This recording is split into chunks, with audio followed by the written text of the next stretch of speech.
是吹了。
Aloha, everyone. This is Nick Vargas with Division of Forestry and Wildlife.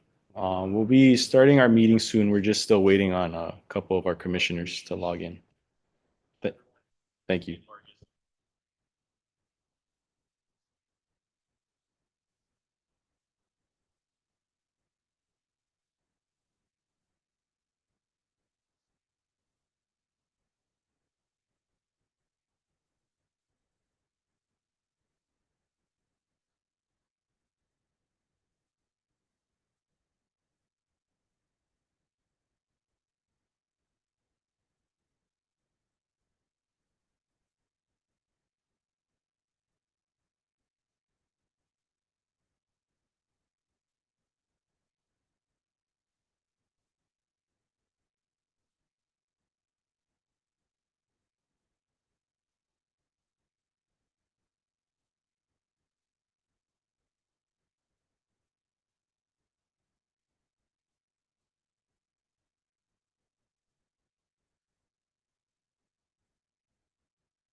Aloha, everyone. Just again for people that just signed in, we're still waiting on a one of our commissioners to log in and make sure we have quorum. So we appreciate your patience.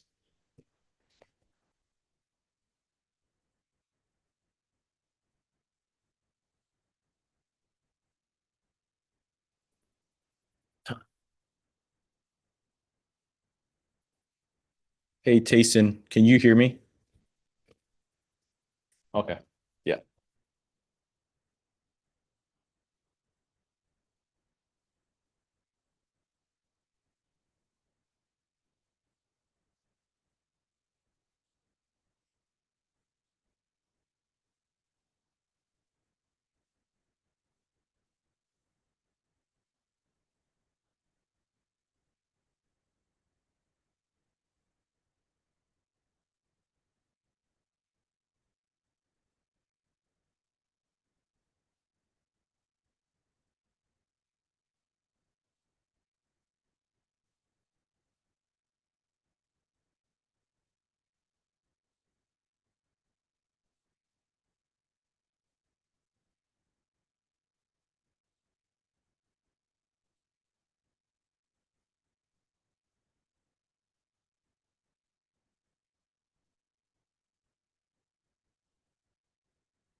Just letting you guys know, cannot hear nothing anymore.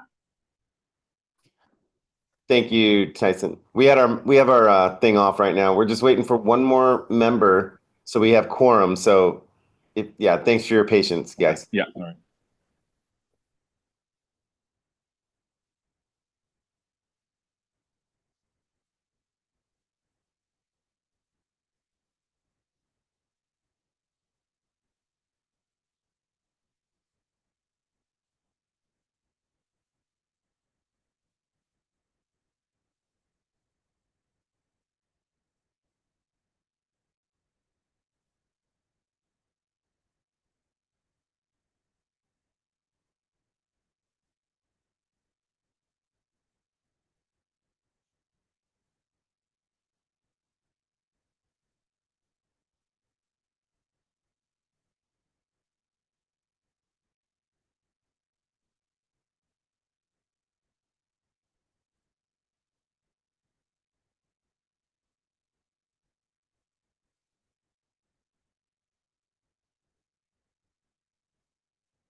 You're good. Okay, today is Wednesday, March 25th, 2026, and the time is 5:12 p.m. And the Hawaii Game Management Advisory Commission public meeting is called to order. I'm Stan Rudis, Hawaii Game Management Advisory Commission Chair. Before we get started, a few reminders. Please note that this meeting is being streamed on YouTube. Please do not post comments on Zoom, as this is not visible to everyone in attendance. If you would like to provide verbal testimony, you may do so via Zoom. If you would like to provide written comments, please email nicholas.j.vargas@hawaii.gov. Meeting minutes and materials are viewable online at https://dlnr.hawaii.gov/recreation/hunting/gmac/. With me in the conference room, I have Dofall Wildlife staff. Please introduce yourself. Aloha, Jason Omick, Division of Forestry and Wildlife Program Manager. Hello, everyone. Nick Vargas, statewide game program coordinator. And commission members, please introduce yourselves and state if anyone is present in the room with you. Please remember to leave your cameras on during the GMAC discussion. Let's start with Richard here. Aloha, everyone. This is Richard First. I'm the Oahu GMAC Representative Commissioner. Thank I'll you. go ahead real quick too, because I'm on the commission, but I misspoke earlier. Go ahead. Jason Omick, DLNR Representative, GMAC. Okay, online we have Jason Sanborn. Please introduce yourself.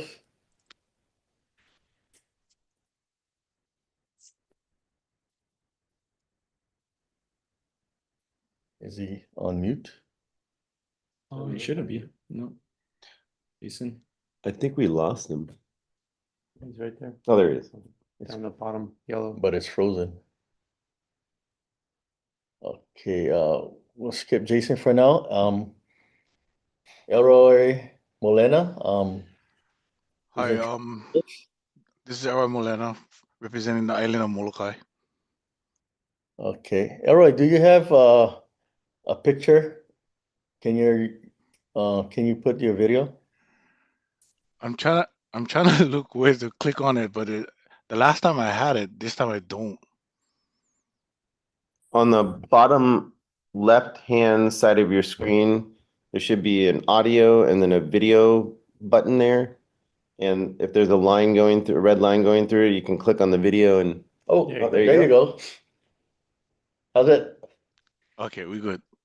Okay, looks like we lost Jason for now. So we'll continue on until he has video. We have 9 items today on today's agenda. Item 2 will be the approval of the draft minutes, number 23. Item 3, GMAC commissioners to approve a state managed hunting area for the proposed science-based population modeling project. Item 4, DLNR Dofall Access Deer Landowner Incentive Program, presentation and discussion by Dofall, Mr. Lance De Silva. Item number 5, overview game program activities, Nicholas Vargas. Item 6, a short report by each commissioner summarizing their meetings with Dofall staff on the island that they represent. Commissioners are to provide a list of hunting and wildlife issues for each island, including priorities and changes each commissioner would like to see. Item 7, set future meeting schedules, locations, and potential agenda items. Under item 8, announcements, and item 9, adjournment. So item 2, Jason is not on, so we'll skip item 2 for now. Draft minutes. And we'll go on to the presentation by Dofall, Mr. Lance De Silva on Zoom. That's item number 4. A presentation from Dofall Maui Branch Forestry Manager Lance De Silva about the Maui Nui Access Deer Landowner Incentive Program. GMAC commissioners have requested for the opportunity to learn more about this topic to see if there are any ways to improve on the ability for landowner and public hunter relationships to aid with control hunts, meat harvesting, and increase public access opportunities. So at this time, I'll pass the floor over to Mr. Lance De Silva on Zoom. Hey, good evening, everybody. Aloha, Commission. Thank you for having me present. I don't have a PowerPoint, Jason or Nick. I just have it'll be a lot of Q&A if you guys want to do that, but I can kind of state a few of the points of the program and kind of some history behind it, and go from there if that works for you guys. Sounds good. Sounds good. Okay. So several years ago, we were tasked with how do we reduce population for the deer, access deer in Maui County. You know, Molokai, Maui. Lanai has our game hunting program, has the GMA, along with the private side. So we were tasked with how do you get reduced? I live in Kula, which is had and still has deer that go throughout my yard, go out throughout the backyard, neighbors' yards, throughout Hawaiian homes. So we were tasked on how do you reduce the population? How do you incentivize the population? So there was a bill that came out. It was actually called the Bounty Bill, if I'm not mistaken. So what we did was instead of making it a bounty, because we didn't want to come across with a bounty bill because we didn't want anybody off the side of the street, killing deer and bringing it into our base yard. Because the original intent was to bring the whole carcass to our base yard, and if somebody brought in 500 carcasses, we wouldn't be able to handle that. So we'd take that bill and figure out a way. How do we account for deer? How do we count? How can landowners collect, the evidence of deer and then turn it into us? So we took a model that was occurring on Maui in the Leeward Halakala area in Kaupo, and they were using tails. So we kind of took that idea and kind of played around, put some things on paper and said, hey, you know what? Maybe the tails might be the best. So we came up with we called it a landowner incentive program. And the reason why we call it that is because one thing we heard from everybody, and we keep on hearing, and I'm the forestry manager, so I'm not the wildlife manager, but I'm the forestry manager that was tasked with reducing deer population. So with that being said, we thought about it and came up with a landowner incentive program because part of it was how do we incentivize or how do we get landowners to allow public access onto properties, or how do we incentivize people to get public people on the properties to go hunt to help us reduce the population? Because just the people hunting alone didn't knock it down enough. So we came up with a landowner incentive program. So with this landowner incentive program, basically any private landowner that's interested in the program can apply for it. Anybody who has, it's not only the landowner, it can be, we have instances where we have a hunting club or a hunting group on Maui. We have one hunting group on Maui that on behalf of the landowner, as long as we have a letter of approval from the actual landowner that gives permission to the hunting group, they can participate in this as well. And so what happens is in this scenario, hunting group goes in, applies for it. We set them up as a vendor because everything that we do is set up as a vendor so that we can pay out the landowner or the group. The group goes, it gets the numbers. They say, for instance, 100 deer. They turn it into us every quarter. We have staff that receive these. They set up schedules with landowners and groups. They bring in the tails, and then say, for instance, 100 tails. We reimburse them for that cost of the tail, and the landowner gets the money. Now, whatever the landowner and the working group or the person or the person from the public works out between each other, that's between them. Our whole payment goes to the landowner or to that working group who got permission from the landowner. So we have instances where there's a couple of properties, some landowners that allow for a group of people or individual, or like I said, a hunting group to control deer on their property. We get written notice. They get notarized, we get it, we get proof that it's all okay, we okay it, we set the group up as a vendor, and then they become like the landowner. So question is always, well, how do you incentivize landowners? Instead of making it a requirement, because it's hard, because if we start making it a requirement, then landowners will probably get out of this program. So what we do is we weight it. So if there's 10 landowners that come in and we only have enough money for 5, when we talk back and forth, after they apply for it, we converse back and forth with the landowner. Of course, if landowner A is allowing public hunters to come on their property, then it'll weigh more than somebody who's not. So that's part of the incentivized process to see if a landowner will allow public access for whoever they allow, whether it's 10 people, whether it's 20 people, 30 people, we don't control that. But the fact that they allow public will outweigh somebody who doesn't. And we kind of use that as a weight factor. What else?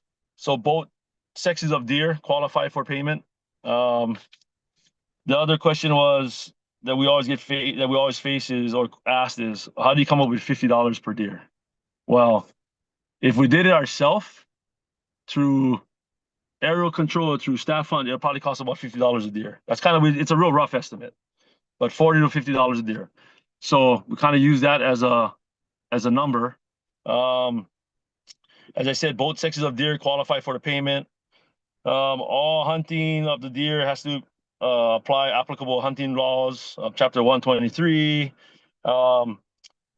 Control permits that occur at night, game harvest permits or wildlife control permits do not qualify for payment because we are trying to avoid people double dipping because a lot of the control work that happens here, landowners do already get reimbursed through that person who's doing the night control hunt or the game harvest permit, the game control permit. So the question is, how do you police that? How do we know that somebody's not double dipping? Well, we try to stay in communication with each applicant, and we've always said if somebody ruins that trust and we find out, then we'll shut down that program part of it, because we can't be in everybody's backyards. We're not going to be in everybody's hunting. We don't know who's grabbing what tails. So there's somewhat of a honor system at this point. So far, so good. To be honest, we've had people come to approach us and talk it through as far as why not let us double dip. We've had that conversations, and we've left it at that. People who apply for it have to show ownership. If they present themselves as the owners, they have to show proof that they own it. So we have to see deeds, we have to see ownership paperwork. What else? And as far as we do quarterly reimbursement collection dates, so at the end of every quarter, our staff will reach out to each applicant and they'll set up time slots and dates at the end of the quarter. What happens is once they get their time slots figured out, they'll come in on that time frame. They'll drop off whatever deer tails they have. And again, and I forgot to mention earlier, it's not an unlimited deal. So when we first came up with the calculations, we had to kind of outweigh, right? How do you keep it fair for all landowners? Because obviously we know that there's large landowners that could probably take up all the money, and that would leave out the small landowners, the incentivize the small landowners. So we came up with this 10% take. So for every 10 acres, it's one deer. So for a landowner who owns 30,000 acres, they can max out at 3,000 deer. Because like I said, again, we want to spread the wealth between the large landowners and the small landowners. And based on the calculations that we've used for the past 2.5 years, everybody seems to be good with it. It spreads out the wealth as far as opportunities for each landowner that's interested in it. Just some totals, just to throw it out there to the group. We started this in 2023. In 2023, we had like 2 months worth of program. That netted us 249 animals. The next year, when we had a full year out of the program in 2024, we got 7,807 tails returned in 2024. And it increased in 2025. We got 10,403 tails that were turned in for the calendar year. So that's 10,000 tails that were turned into us in addition to the regular hunting that goes on, the control permits. This is all in addition to that. The percentage of it, so in Maui, for instance, for Maui Island, I think the number counted for targeted and removed or dispatched deer for 2025 was around 22,000, I think 22 or 23,000 deer. Of that 22 or 23,000 deer, 10,000 was from this program. So, as far as success, it's netted at least 10,000 deer. That's our goal, was to get that number up to reduce the population. Let's see. And it's mainly Molokai and Maui. Lanai hasn't applied for it. Pulama hasn't applied for it yet, but it's mainly landowners and groups on Molokai and Maui. In the last 2.5 years, we've had 5 phases of application periods, because it's kind of based on funding. And this last one, which is phase 6, it just closed out about a month ago. We had 20 landowners apply. 12 new landowners applied from the last 2.5 years. So it's picking up steam, it's picking up popularity as far as people wanting to be involved in it. And we've seen the results, at least on Maui, of what it, as far as the cumulative effect of this program plus the control permits, harvest permits. We know that we're not going to, but the goal is not to get it down to zero. We've all kind of come to that conclusion. We're not trying to eradicate the deer. We're just trying to reduce the numbers. And this is just a small component that is part of the bigger picture. Let's see. I guess, does anybody have questions? Another thing is, sorry, state and county non-lease lands do not qualify for this. So like, if somebody's leasing on county or state lands, they can qualify potentially. But state forest reserve, like people can't collect off of that because just because that's how we set it up. Okay, I'll leave it up for questions or. Okay, thank you, Lance. Let the record show that Jason Sanborn is on, and you want to unmute and introduce yourself, Jason, at this time? If anybody's in the room with him. And Hey, hi, aloha, Jason Sanborn here, Big Island. Can you hear okay, me? is there anyone else in the room with you? No, just me. Okay, thank you. So at this time, Thank you. if members of the public would like to make comments via email, please do so now. In the meantime, are there any comments from members of the GMAC? I have some questions. Go ahead. So Richard first, Oahu Commissioner. Aloha Lance, thank you for presenting the information tonight. I have a couple questions. Mhm. You mentioned, actually already answered one of the questions about the number of owners that are participating. So in this most recent phase, I understand there's 20 total landowners participating. What is can you give like the spread minimum to maximum of acreage for each of those individual voters and the total acreage that's in the program right now? Yes, so to clarify, so the 20 that applied, because it just closed out, so it usually takes us about a month to vet through the different applications because there's some situations where it might not be the best for hunting. Like if somebody has a half-acre parcel, we kind of talk to them as far as safety and whatnot. So the 20 applicants applied, and the reason why I had to clarify that because out of that 20, each one, for us to reimburse them in part of this program, they all have to establish themselves as a vendor to the state of Hawaii. So that's the only way we can pay back out. So in most cases, people get through the process and it's all good. Some cases, few here and there, may not get all the way through the process. So sorry about that. What is the other part of the question? Oh, just the total acreage that's in the program. Got it. Let's see. So to tell you the truth, I don't have the exact acreage, but as far as the landowners, the size of each land or lands that they're representing, we have some that go down to 4-acre parcels. So people come in for a 4-acre parcel as big as 30,000 acres. So we got landowners, large landowners that own large, we have one that goes up to 30,000 acres. We have as small as 4 acres. We have several that are in the 100-acre realm. We have other ones that are in the 2,000. So we have the range of it. We have small, very small units, middle size, 1,000 acres, and then we got them all up to the 25,000 acre, 30,000 acre units.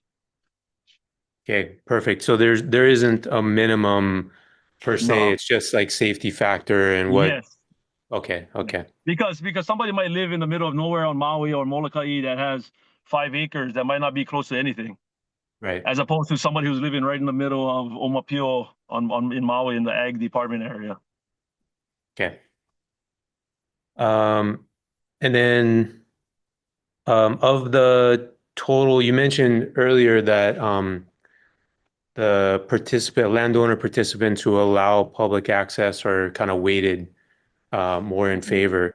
Do you have any information on like what percentage or how many of the landowners are allowing public access currently? Yep. So I'd say each phase changes, right? So some phases we got 5 landowners. The next phase we got 7. So on average, I would say each phase we probably have about anywhere between 6 to 10 landowners that participate in each phase.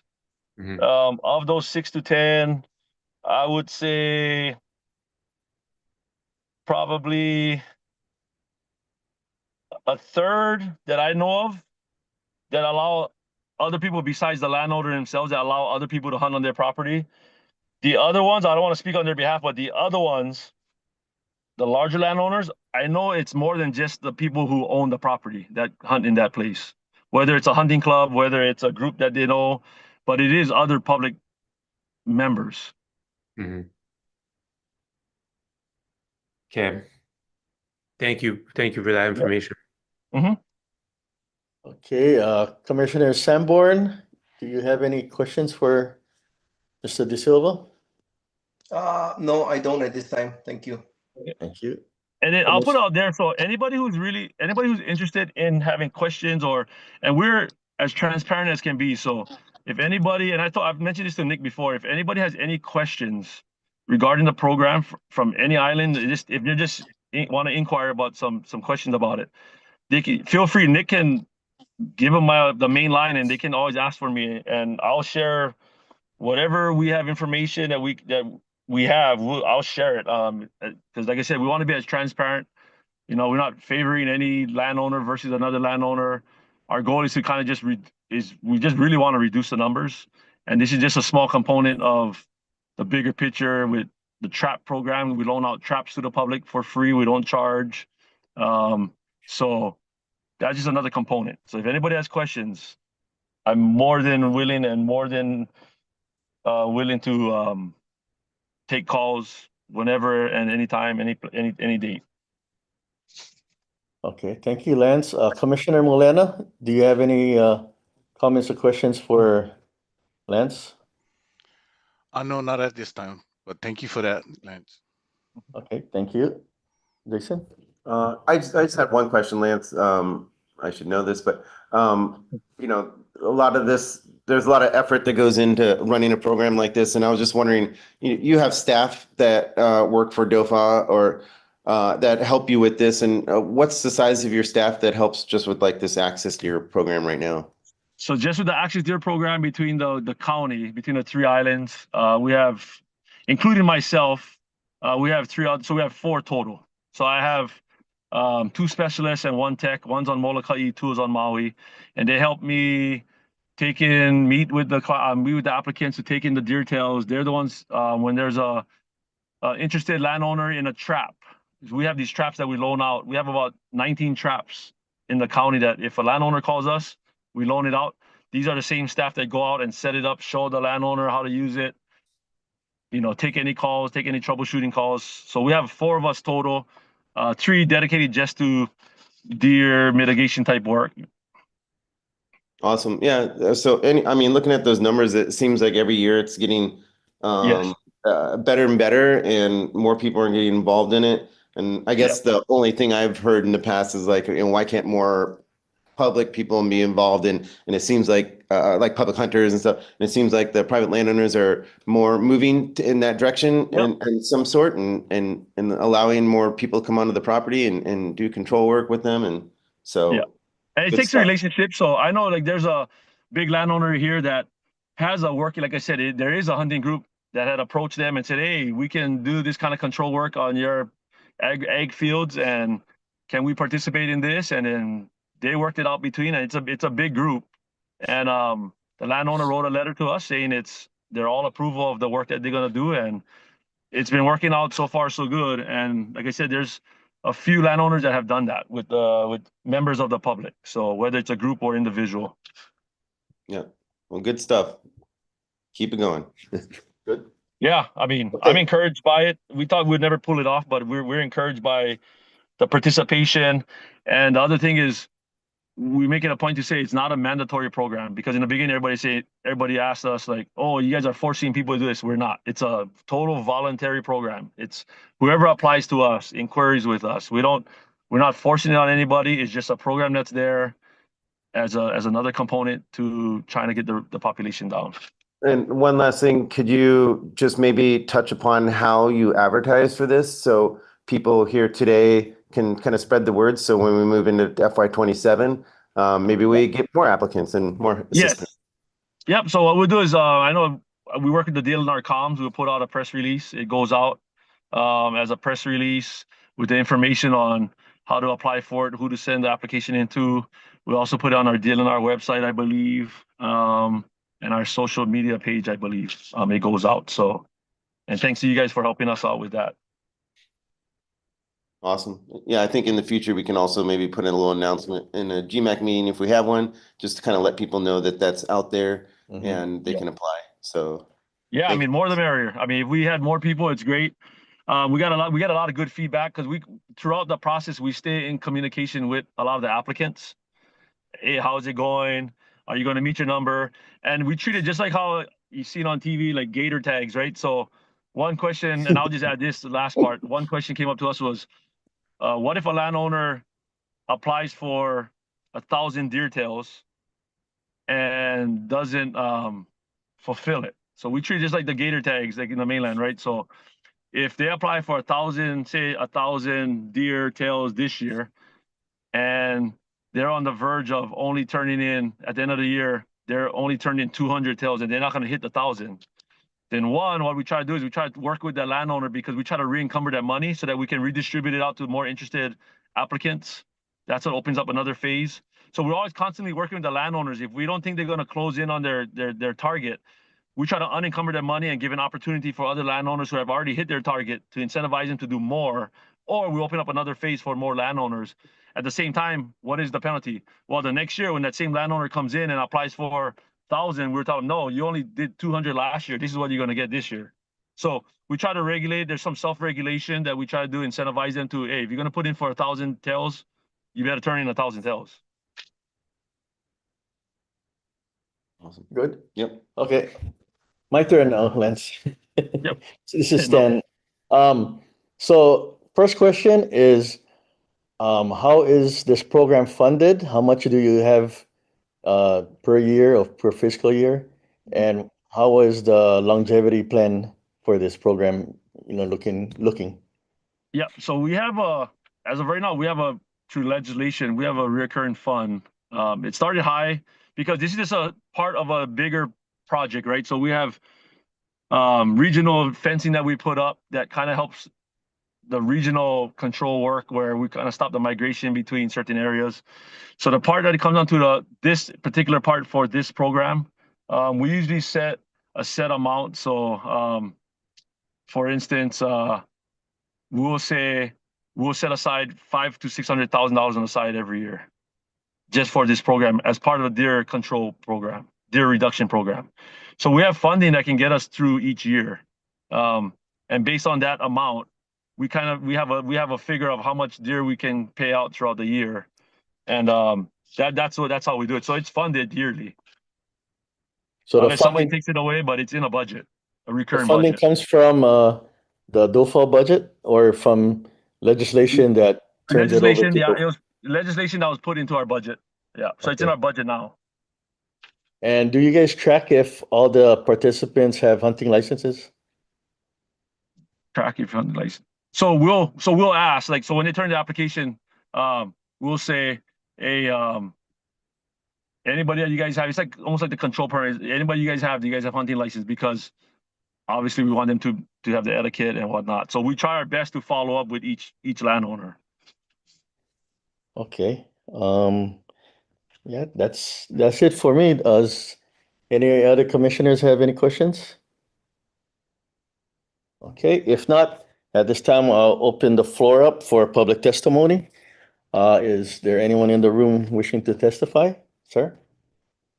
Not for this. Okay. Okay, moving on to, You got a hand up over there. yeah, moving to public comments on Zoom.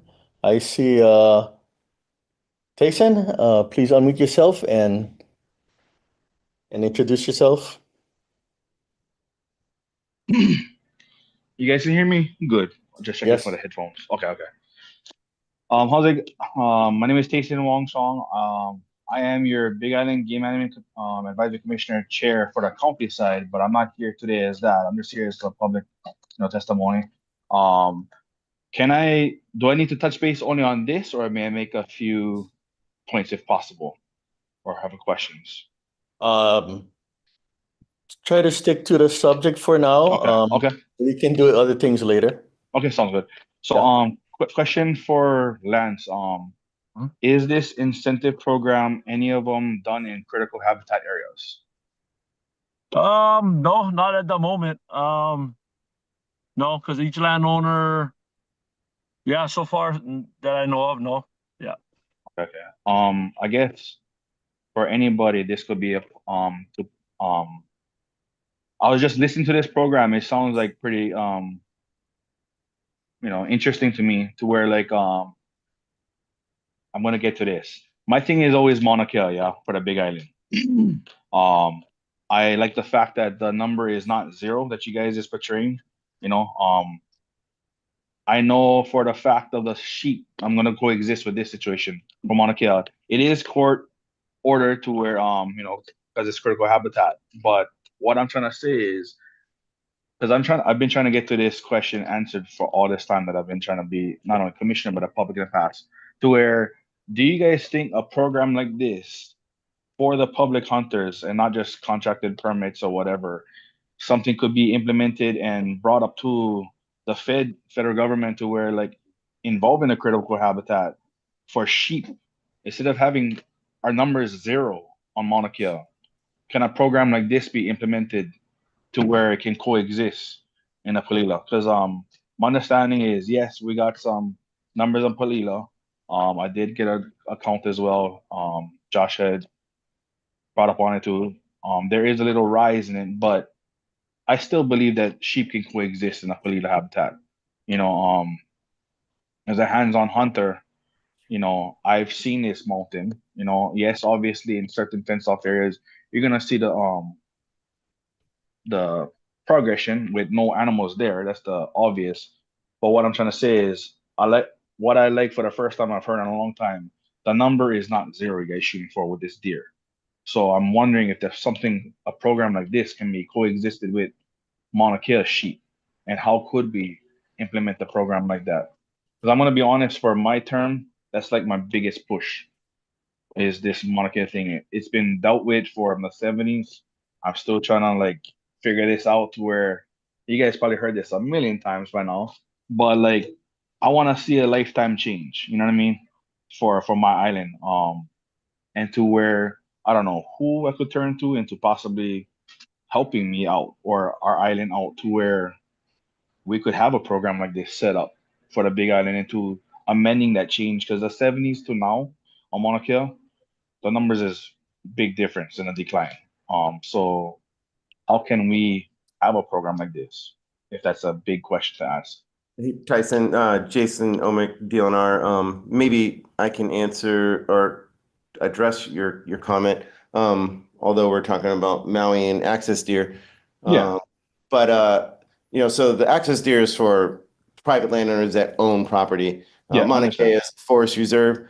Right now, no bag limits. If hunters can go in there and remove animals to the numbers that we see that can assist with landscape ecosystem protection, then we wouldn't have to do anything else. So if like 1,000 hunters went there and went hunting and continued to control animals, there would be no other control efforts happening. So it's really up to hunters to get out there and do this. And so that's why we have no bag limits. That's why it's open as much as it is, except, little spots during game bird season. So if you get people to get up there and hunt, it's not private land. So the project that wouldn't really exist with that. But me and the game program manager, we've been talking about having conversations about if we can promote more hunting on Mauna Kea, that can continue to hold a certain level of animals up there, and that there wouldn't have to be any aerial shooting. Yeah, I understand where you're concerned. So what I'm trying to say is this: I know it's not a private landowner situation. It's 78,000 acres, Mauna Kea. I know the numbers on eradication is lucky, what, the low hundreds. If you times that by 78,000, that's lucky one sheep per 10,000 acres. You know what I mean? That is not a problem.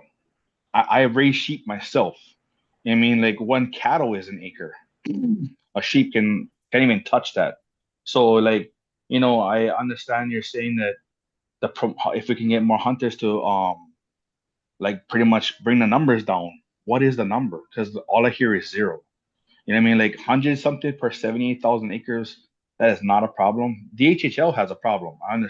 I admit to that right now. There's thousands of sheep in there, but nobody can control it because we're not allowed to go in there and hunt.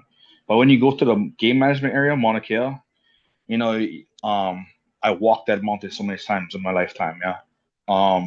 And with a helicopter, to be honest, 100 head for 78,000 acres in a weekend, that's nothing, to be honest.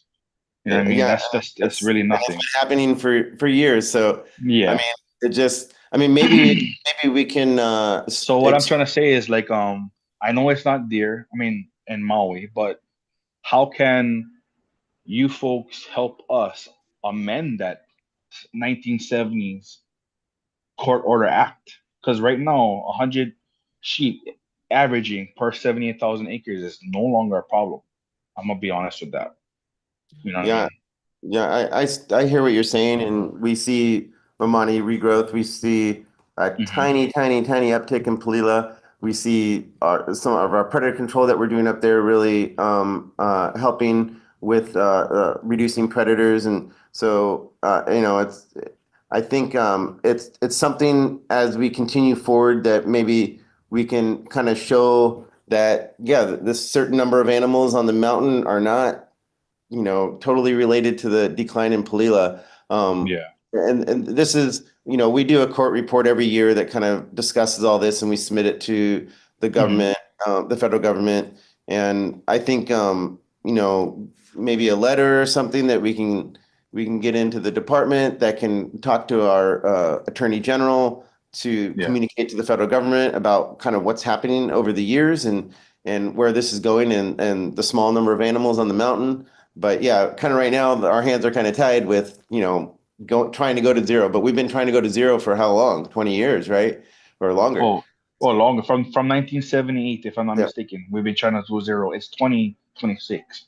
You know what I mean? Like rather if the number is 0, 1, whatever, the Palila, there's been a small uptick, but if you look at the scale, majority of the scale has been downwards versus upwards. My question to public hunters are they being successful on Mauna Kea?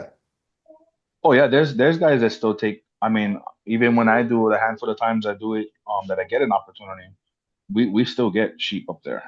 Okay. We do still harvest, but it's definitely we gotta work for it. Why? And that's because the numbers are down. If you ain't gotta work for it, you obviously have a problem. If you gotta work for it, they're managed. Definitely managed. But like I said, I'm not here to crap on anybody. I'm just being realistic to where like I just wanted to use Lance's program as an opportunity to be like, hey, I think it makes sense, and I like I said, if the number can be 0 on another island for a certain area, and you think about it, even private landowners is critical habitat because it creates erosion when you have overpopulation. Why can't it be in a GMA? I mean, it's like another example. I know it's a little bit off hunting subject, but let's say if a court mandates something for a criminal probation, right? Example, and he's successful at that, doing all of his things that he needed to do for that past 30, 40 years, and it got them better. They will amend it to be less strict on a situation. So I'm trying to say, when you do it for sheep, there is a coexistence to where like we can amend it. We don't have to be 0. So as a commissioner from my commission, all of our district reps are willing to write an advisory letter to whoever it may be in support of amending that Mauna Kea issue. So I guess my question is, how can or who do I talk to? Well, you talk to your state GMAC commission member of your island, and he can report to the chair here with the GMAT Commission, and we can formalize something. So our whole goal is that we want to provide hunters the opportunity to have successful hunting opportunities and recreation.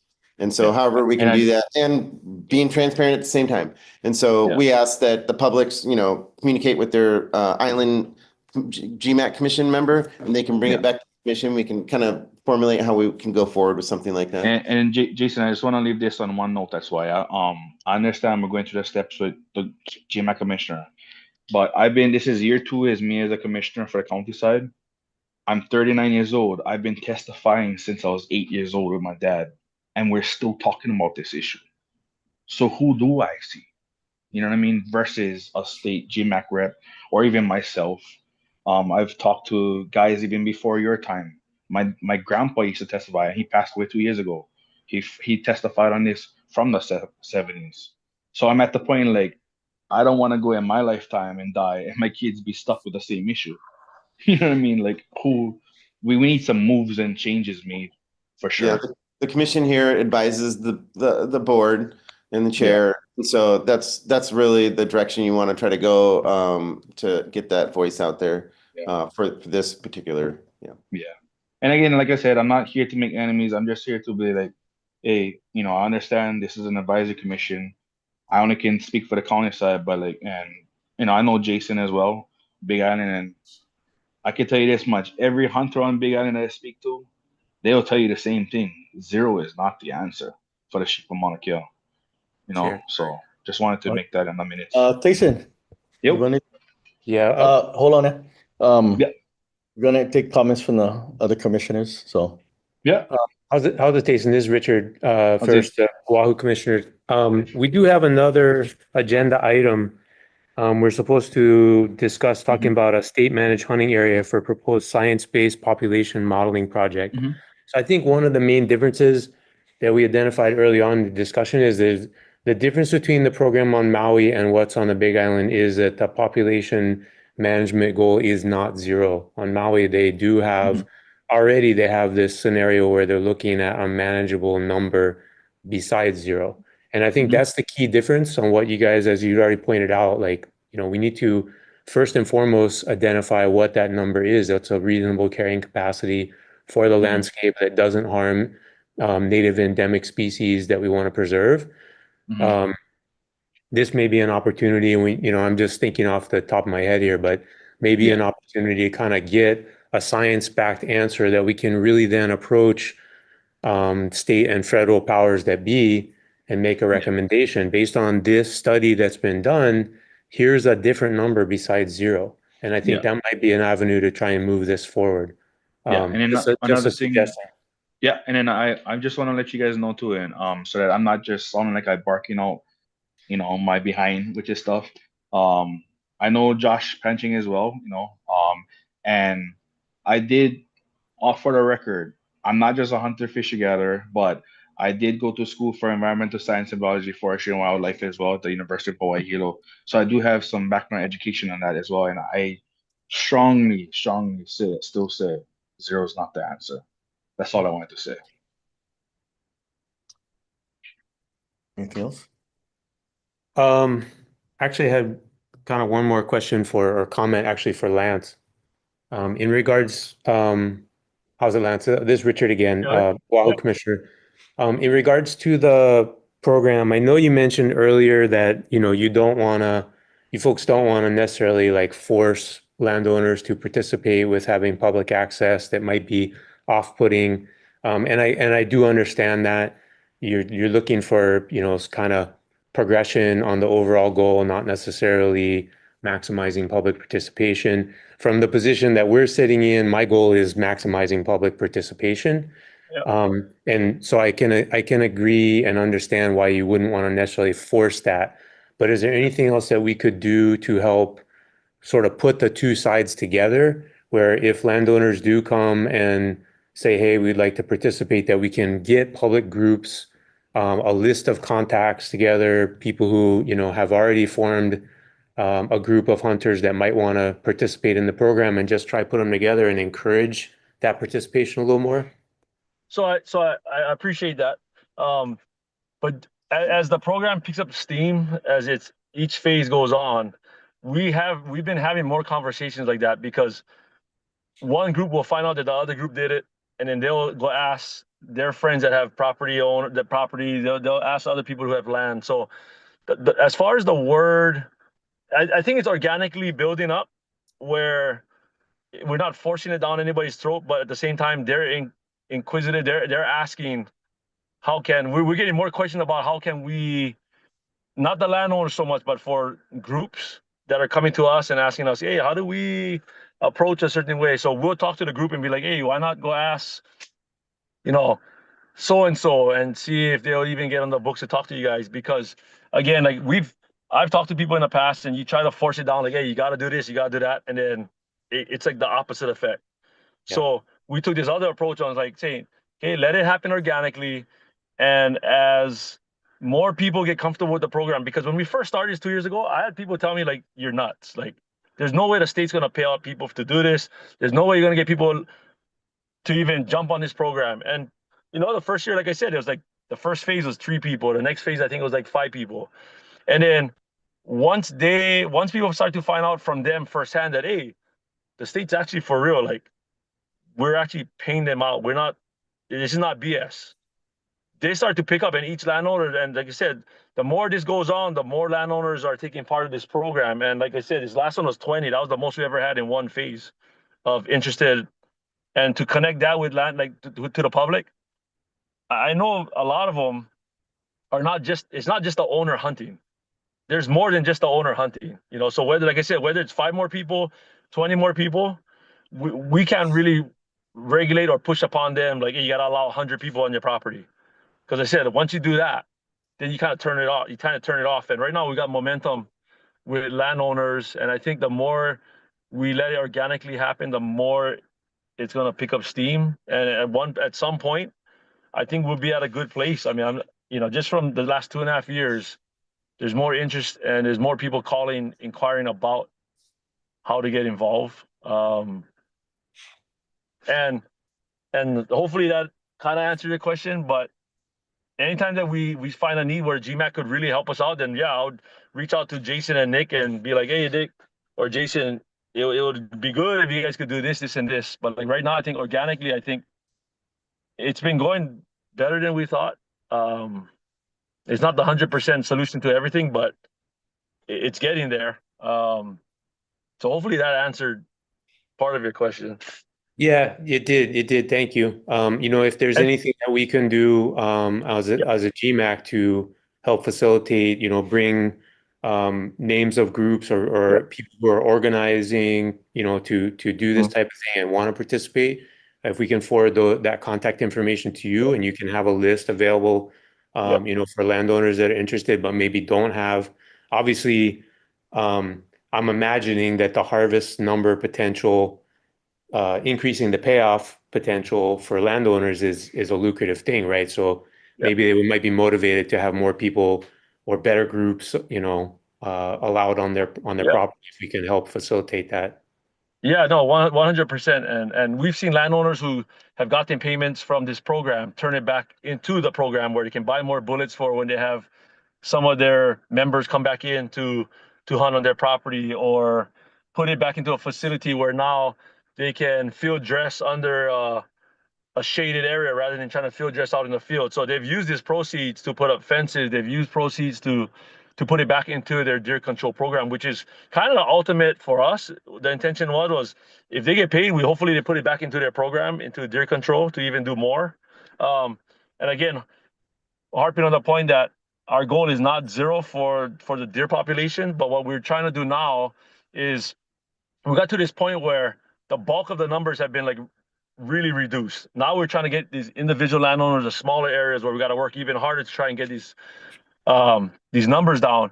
And so we're actually trying to hire a rangeland specialist so that the rangeland specialist can do studies on the effects of the land ecologically, the impact that deer will have, because we got to find this sweet spot, right? The idea is to find this sweet spot for deer. What is the number? Whether it's 10,000 for the island, whether it's 20,000 for the island, we got to find this sweet spot. And we've done a bunch of research and a bunch of looking into other states, other countries. Obviously, they have different species, but we're considering that whole ecological impact. At the same time, we're going to put out a questionnaire that will go out to the public to just kind of find out what is the social impact that the deer are having on the residents, whether it's an impact to their property, whether it's me, my wife just hit a deer a month ago, whether it's me getting impacted by hitting a deer and we got to pay for our car.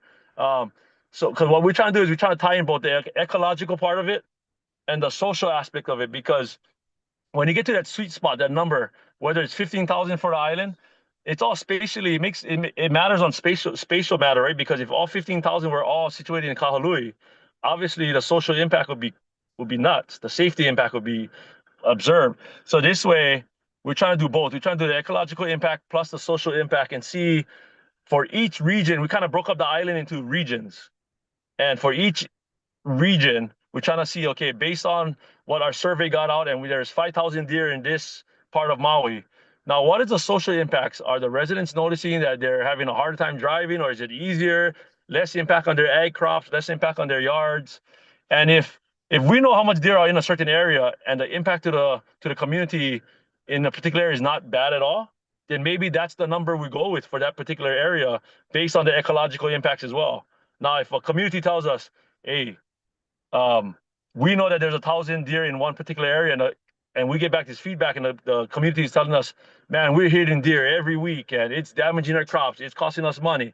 Then we know for that particular area, 1,000 deer might be too much deer. So then that's how we're trying to take that approach to, because there's not a one number fit all for even areas around Maui. I mean, Taupo is different from Kahului. Kahului is different from Kula. Kula Ag Park is different from Lahaina. So that's the approach we're taking as a cumulative approach, comprehensive approach. Understood. Hopefully, when you folks are considering those impacts, the benefits are also weighed in, the aspects of, economic benefit for hunters coming, meals to the community, having full freezers, time outside for the boys and girls, things like that is all weighed in that as well.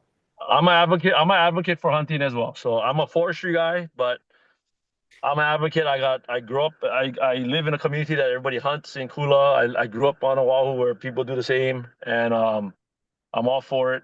And anything that we can do to make sense of it all, I'm all for it. And like I said, we're not perfect. We don't know everything. So if somebody comes out with a great next best idea, we'll entertain that idea to adapt what we're doing. Okay, thank you, Lance. Commissioner Molina, Commissioner Sanborn, did you have any questions for the testifier, Tayson? Not me for Molokai, not at this time. Commissioner Sanborn? Not right now, Okay, not at this time. thank you. Are there any more testifiers on Zoom or on the email? Clayton Kubo raising his hand. Clayton? Okay, at this time,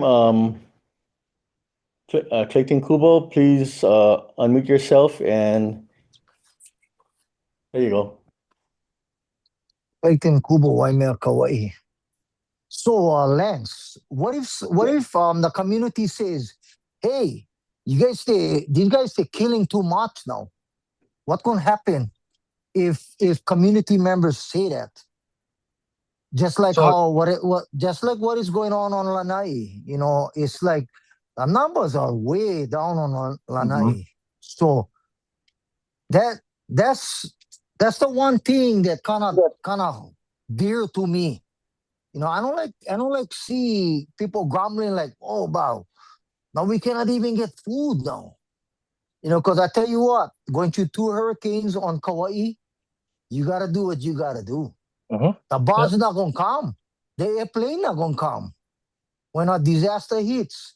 That's the biggest question. Yeah, I hear the complaining about, oh, I bang one sheep, I bang one goat, I bang one deer. But when the big disaster come, what gonna happen? So I hope that you guys taking into consideration that also, not just $50 a deer, a tail. Wow, that's some money, man.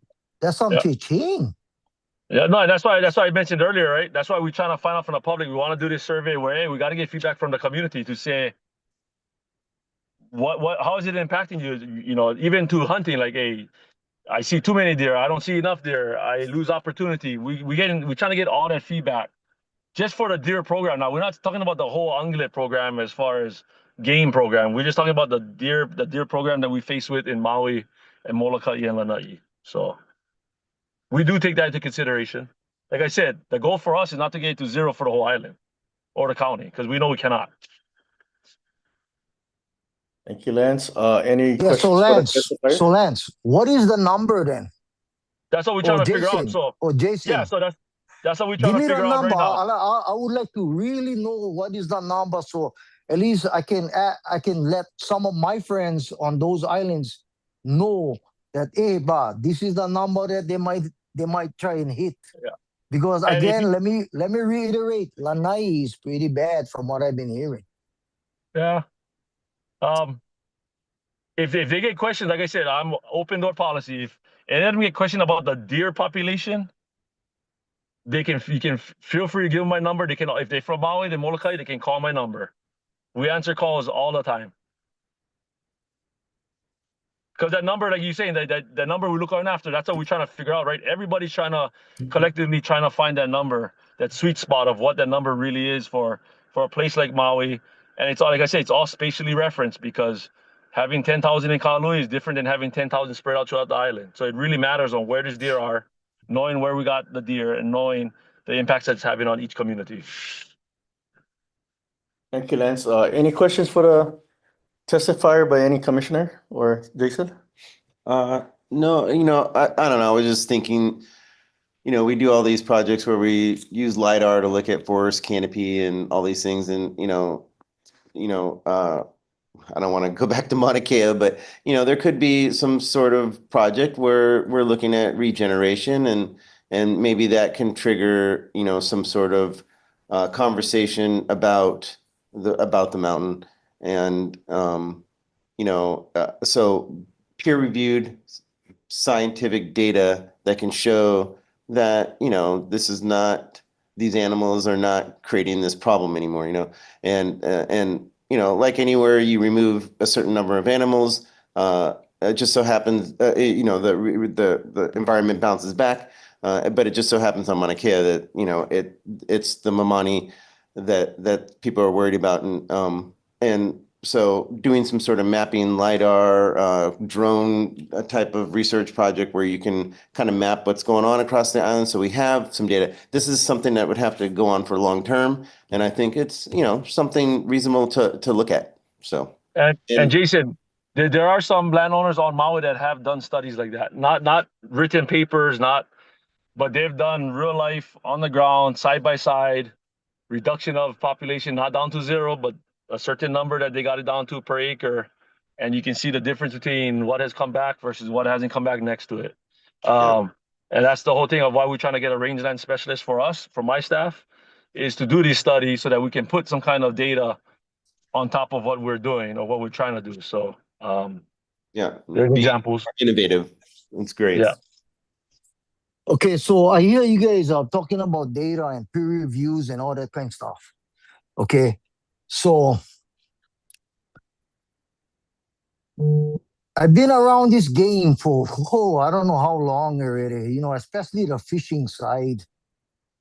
It's like sometimes studies can be falsified. Okay, sometimes data can be even falsified. So, get these so-called experts that think they're so-called experts because why? They went to school. They got degrees. I really hope that you guys going to really consider talking to the actual guys, people that is out there.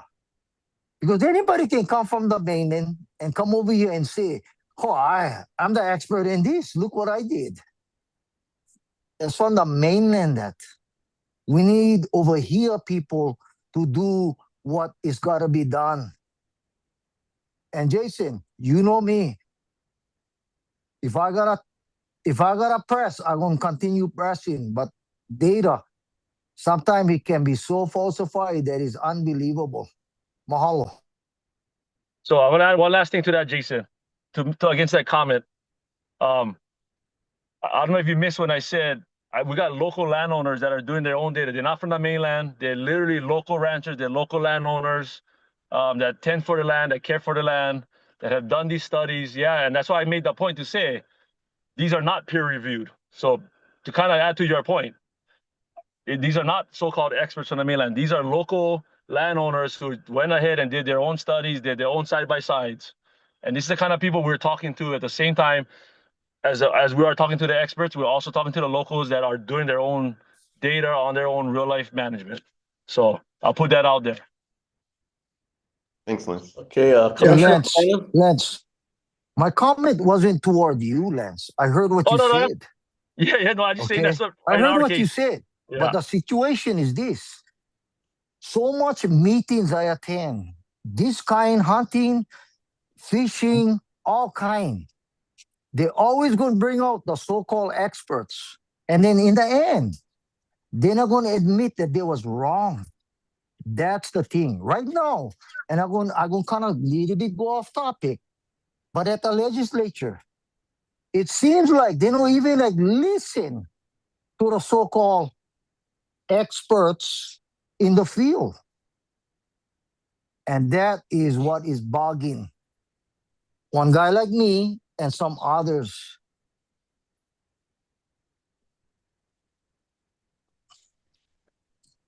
Commissioner Molina? You had your hand up?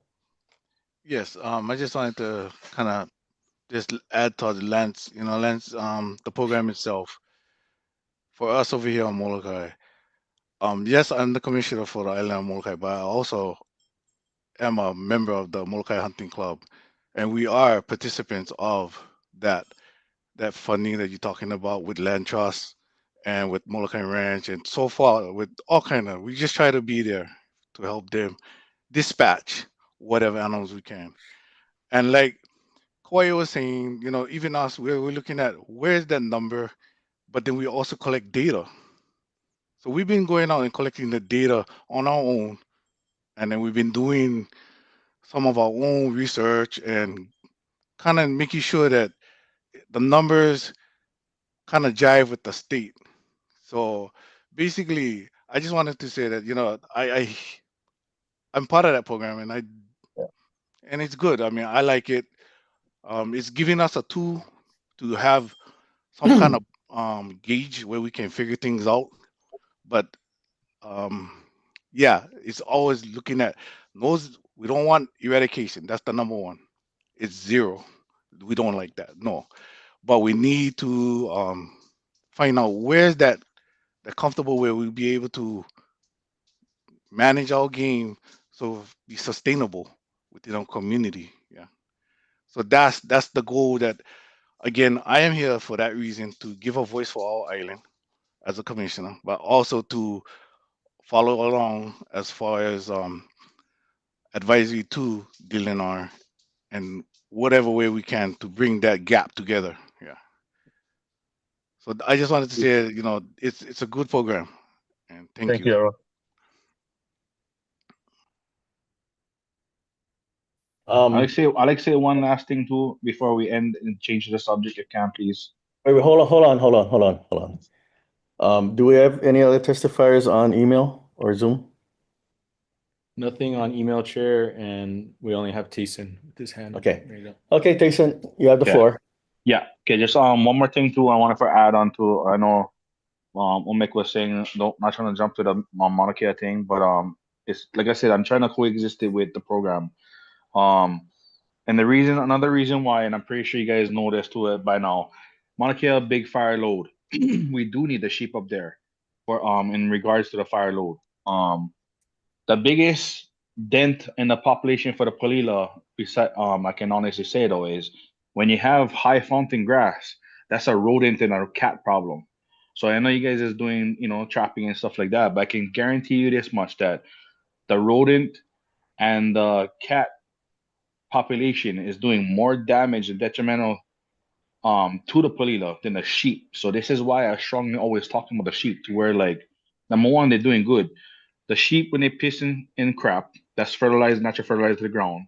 their migration patterns helps the seeds and whatever spread of natural, plants that they feed on to help, and as well as to keep down these invasives like the weeds and the fountain grass and stuff like that. So they coexist too, to where they help out even with the game birds, the sheep, on certain fountain grass when they keep it down. Because certain areas that the fountain grass is out of control, the game birds don't thrive in that area. You know what I mean? Too much because not all game birds fly, as we know. And that's why I'm just basically saying, like, I think we just gotta look onto where, like I said, there's possible amendment to where, like, the sheep gotta stop being caught on problem, and maybe we should, instead of on task force and the so-called eradication on the sheep from Mauna Kea, we gotta put more pressure into this rodent trapping in. And I believe, I can't remember what uh state at the moment it's called, but I know they have a hound, trained hound hunting program to where they hunt specifically rodents in game management areas. And like, why can't we do the funding that we use for eradication?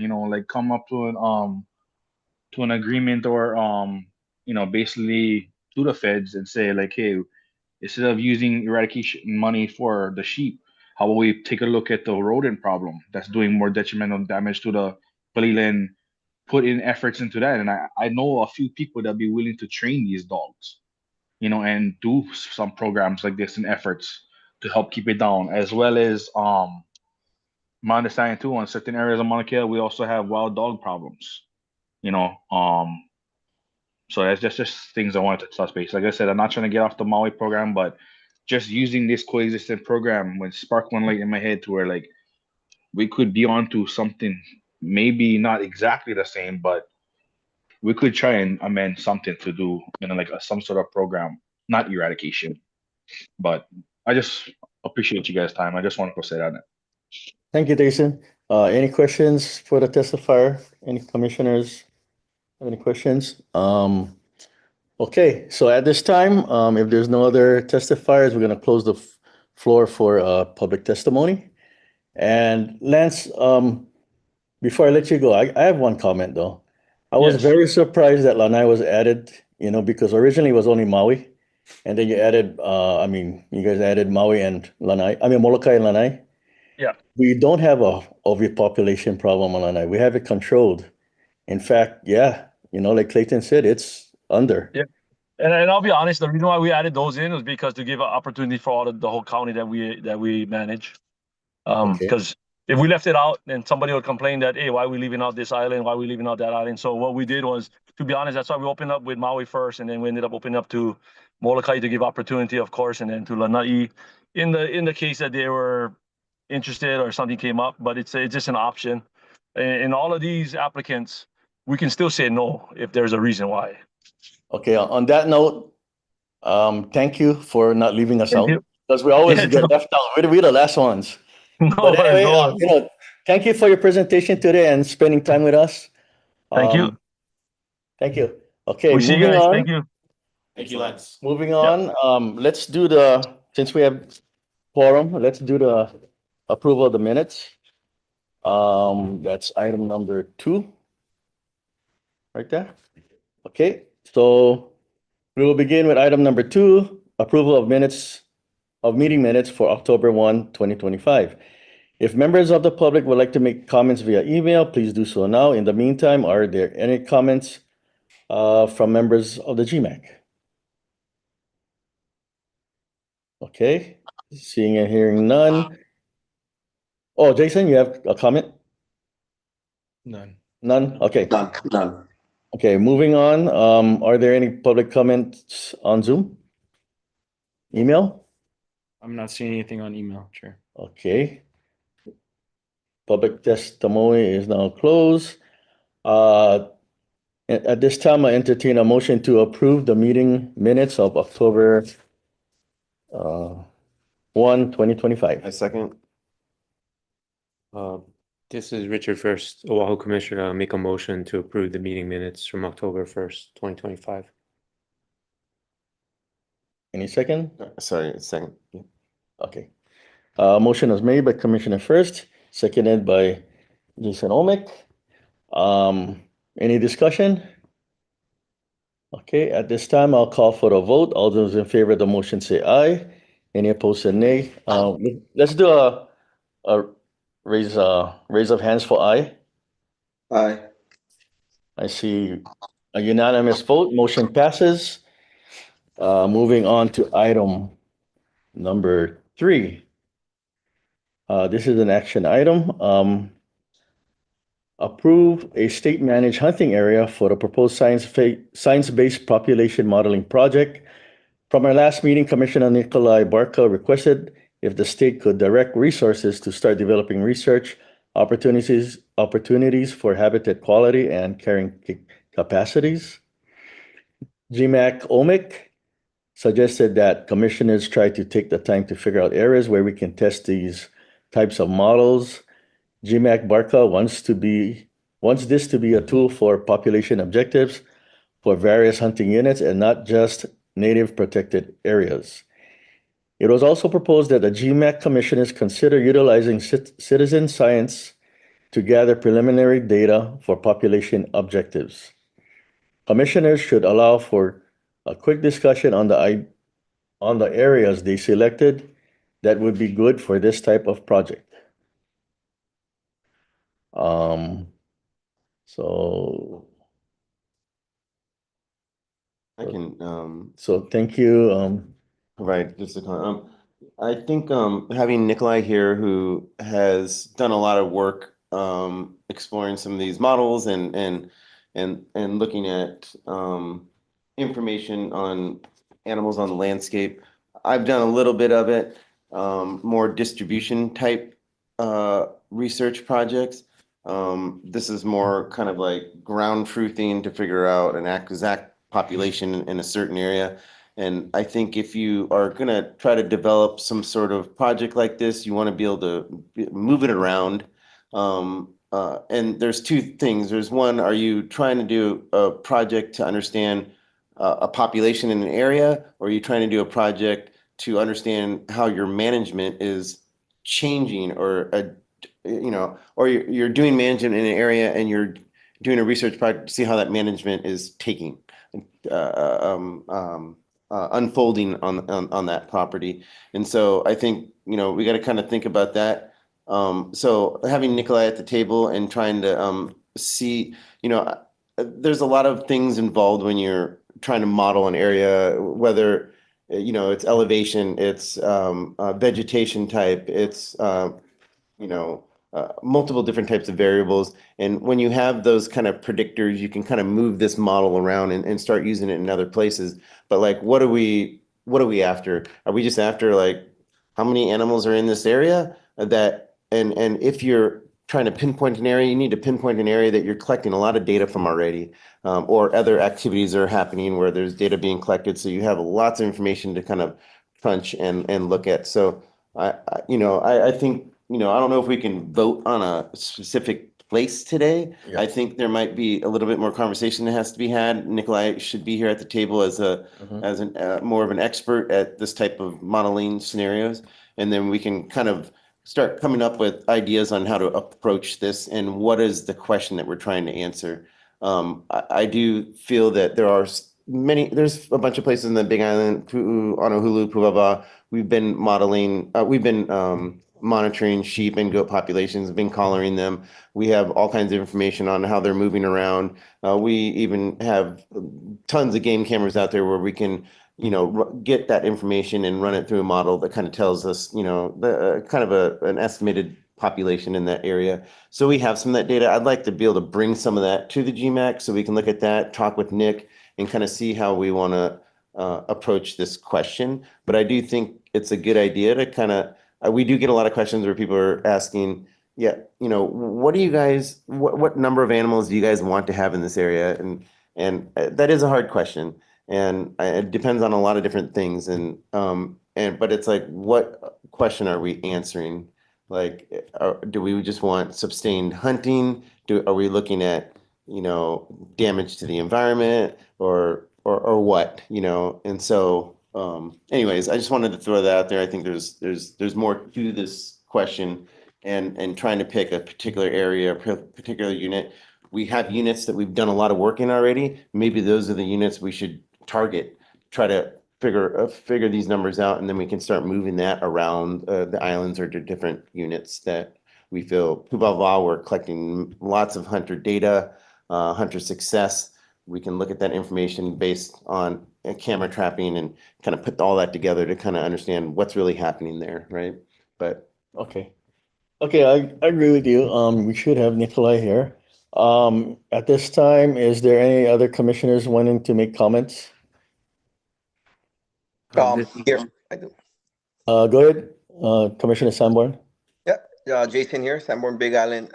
Yeah, I agree. Nicholas should be here, in attendance, and I think it's an excellent thing, though.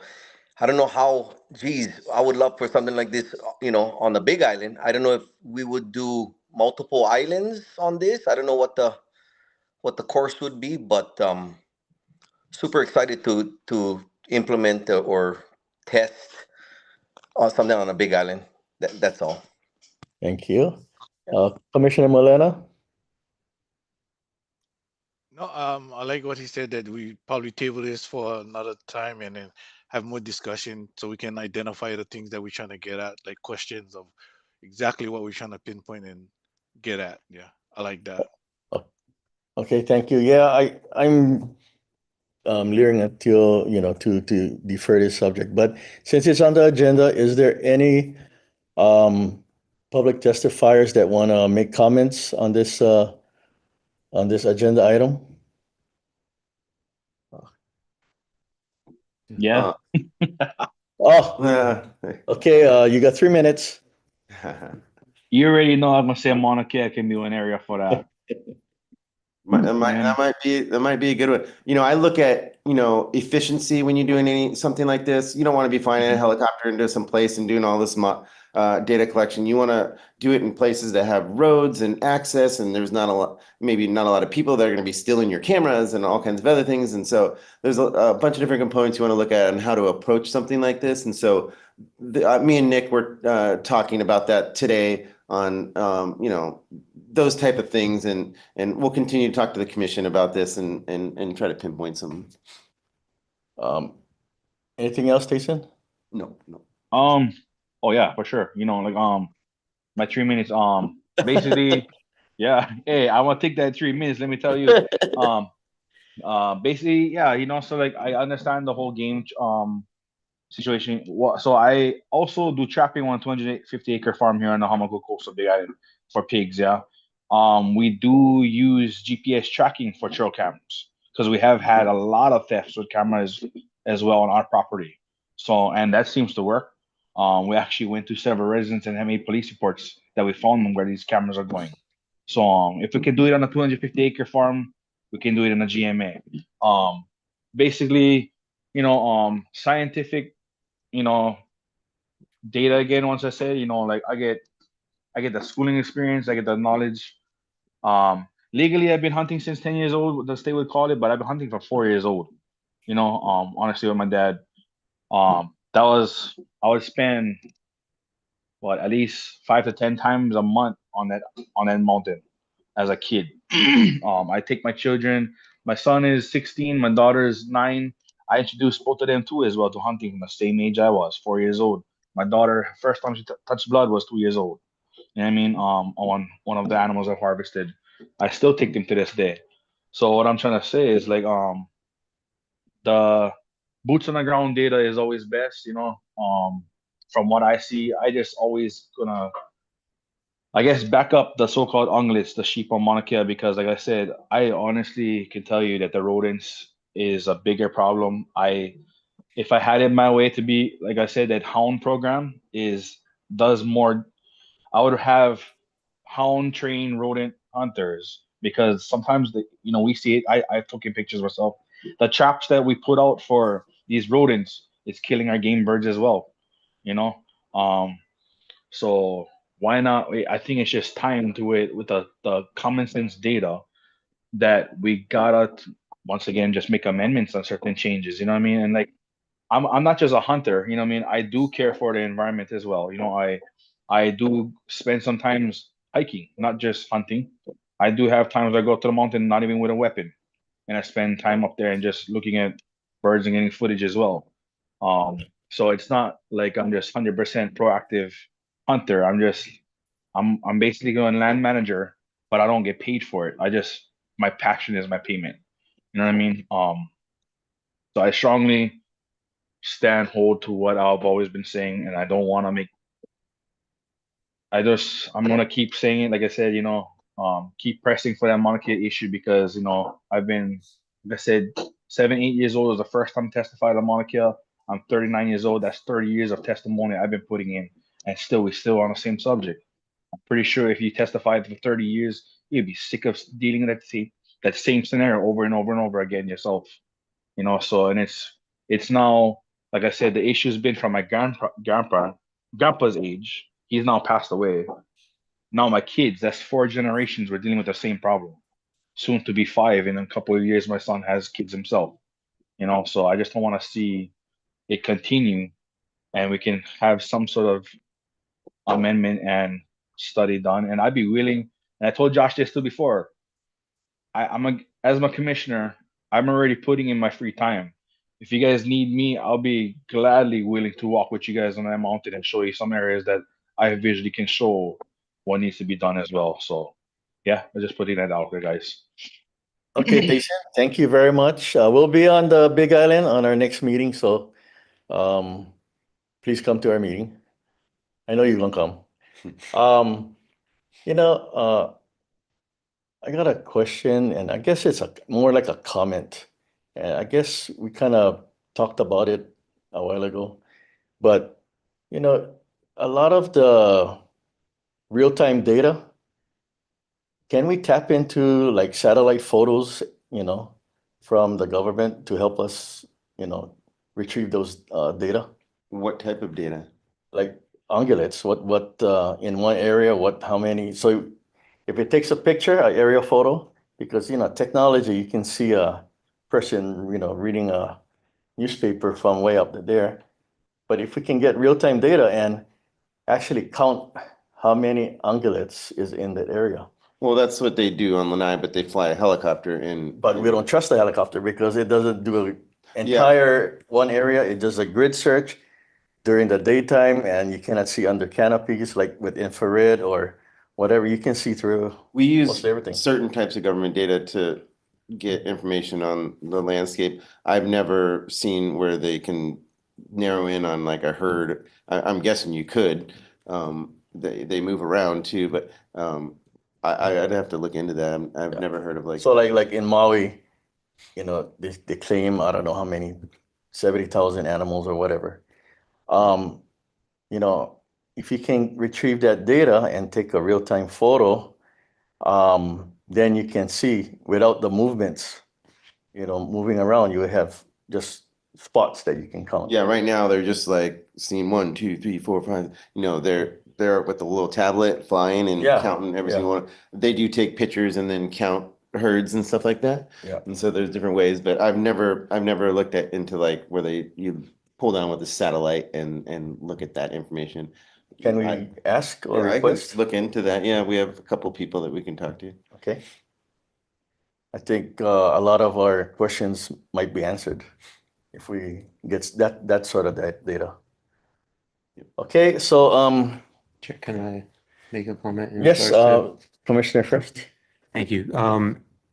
My understanding, and first of all, I guess I agree what has been said before, that Nikolai should be here, to further this discussion. But my understanding from the last couple of meetings and talking with him directly was the purpose of this program was to establish reasonable carrying capacity for various locations, depending on the environment, the species, etc. As we all know, all of our game mammal species are considered invasive species. They got lots of environmentalists who are pushing against the presence of them being there on the Aina at all, period, which we obviously don't want to have those folks influencing heavily. So the way to combat that, and talking with Nikolai, my understanding of his idea was that we come up with science-based population estimates and compare those against the condition of the flora and fauna that are targeted as conservation or preservation species, and then we can establish through that process carrying capacity that's reasonable for each type of game species in each environment. So I think, Jason, to answer your question before, like what are we trying to accomplish? We're trying to identify what's a reasonable number or range of number for population for game mammals that can exist on a typical environment. And then part two of that is to be able to take that data and go to the federal government or the state Supreme Court and say, hey, look, it's not zero. Okay, we have established that there are other factors that need to be prioritized, such as rodents or feral cats, that we should be able to maintain these species for game hunting, for hunters and gatherers to be able to utilize, because they are a benefit to the people. So, I just want to put that out there in terms of keeping us focused on the big picture. What's the objective is to be able to identify what that population is that is a reasonable carrying capacity for the various different environments. I do think we probably need to eventually have something for deer, for pigs, for goats, for sheep, black-tailed deer on Kauai. We need to be able to have something like this for each species in each, if it's game unit or at least segment of the island, of each island rather. Again, much longer term process than, we're talking about, hey, let's do one as an experimental mock-up and see what we find. So that's kind of the point we're at right now, is the very, very beginning, but at least we kind of want to understand this is the objective, right? So that we can have those bigger conversations, Tayson, like why zero is not the number. Thank you. Yeah, thank you. I just wanted to make one comment on that, on the situation, to where getting to what you had just commented on. Also another thing I wanted to bring up is the Hawaiian hawks do damage as well to the Palina, and we're not going to eradicate that. But and to, like you said, the coexistent. Why, another thing we gotta pay attention to is like how Uncle Cleto was saying too, is the reason why we gotta bring management back, not eradication, management back to the game management program, is because of the fact that I can't remember the HRS now, but the conservationist called the ungulates invasive, but the HRS statute, and like I said, I don't know where my paper went, but there is a HRS that does protect our game animals as well in the state of Hawaii. Overpopulation is a thing, like I said, but right now certain areas there is no overpopulation. And I just want to put it into aspect into where, like, self-sustainability. That's why we got to protect these animals. Just a little background from the county, our county council. Just want to let you inform you guys for Big Island. The 2030 plan agenda for Big Island's mission, it got thrown out because it was the only commission that came to the county council, and we put Lahaina fires, COVID, our lava, right? Who is the first responders? It's our hunter fisher gatherers, not the police, not the fire department, and no disregard to them and what they do, right? But at the end of the day, okay, like I said, I protect the Palila, okay, 100%. But if a disaster comes into play, we're not going to eat the Palila. We're going to eat these pigs, these deers, this sheep. So that's why we need to be protecting on top of these animals as well. At the end of the day, it's just a food source, self-sustainability, and the county council recognized that. They threw out their 2030 plan and actually voted to have our county game management commission to be a part of that self-sustainability plan into the county's act of Big Island. So this is why I push very hard for our ungulates as well too, because our county council recognized that. As there was, I believe it was 400 or 500 pages. There was one paragraph of self-sustainability. That was a disgrace. So they threw it out, and now we're actually on task force with the county council to rewrite it into how self-sustainability can be not just sustainable for Big Island, but maybe implement this to all islands. Because like Uncle Cleto was saying, when the bar just stops, guys, our environment is where we're going to seek. You know what I mean? So that's why I push hard on top of this. That's all I have to say. Thank you, Tayson. At this time, I'll entertain a motion to defer this agenda item until the next time that we can, our next meeting or the time after. This is Richard first, Oahu Commissioner. I'll make a motion to defer this agenda item until our next meeting when Commissioner Barca is present. I'll second that. Okay, a motion is made by Commissioner First, seconded by Jason Omic. Any discussion? Hearing and seeing none, I'll call for the vote. All those in favor of the motion say aye, or Aye. raise your hand.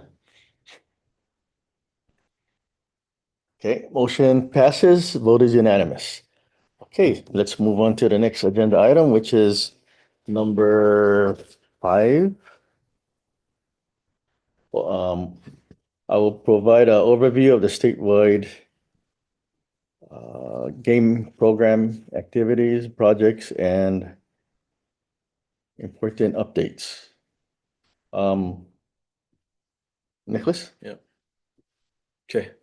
Aloha, everyone. Nick Vargas, DLNR. I'm going to try to make this quick so we can have time for the commissioner updates. So I'd like to notify that currently our commissioners for GMAC, we almost have all of our seats filled up. We have Stan Ruiz for Lanai, Richard First for Oahu, Michael Johnson for Maui, Elroy Molena for Molokai, Stephen DeWald, member at large, Jason Sanborn, East Hawaii. West Hawaii is currently vacant. Nikolai Barca, Kauai representative, and Jason Omic, ex officio. So we only have one more vacancy. We would like to see that get filled so that way we can have a fully staffed GMAC commission. So anyone out in the audience, as well as the current GMAC commissioners, we already made a newsletter where we did, present how people can apply for that. So, continue to spread the word, talk to your peers, and let What island? I'm sorry, what island is it? West Hawaii. So maybe Jason Sanborn, I'm looking a little bit more towards you. Maybe we need your help with that. I got you. Absolutely. I've been talking to a few guys, and I'm going to follow up with that and see if we can get that filled. Thank you. Thank you. Okay, updates for this year's 2026 Hawaii legislative season. Currently we had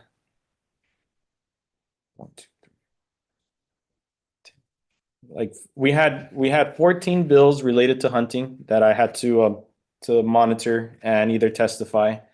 3 of those bills involved gubernatorial nominations, so that was for the GMAC commissioners, Molena, First, and DeWald.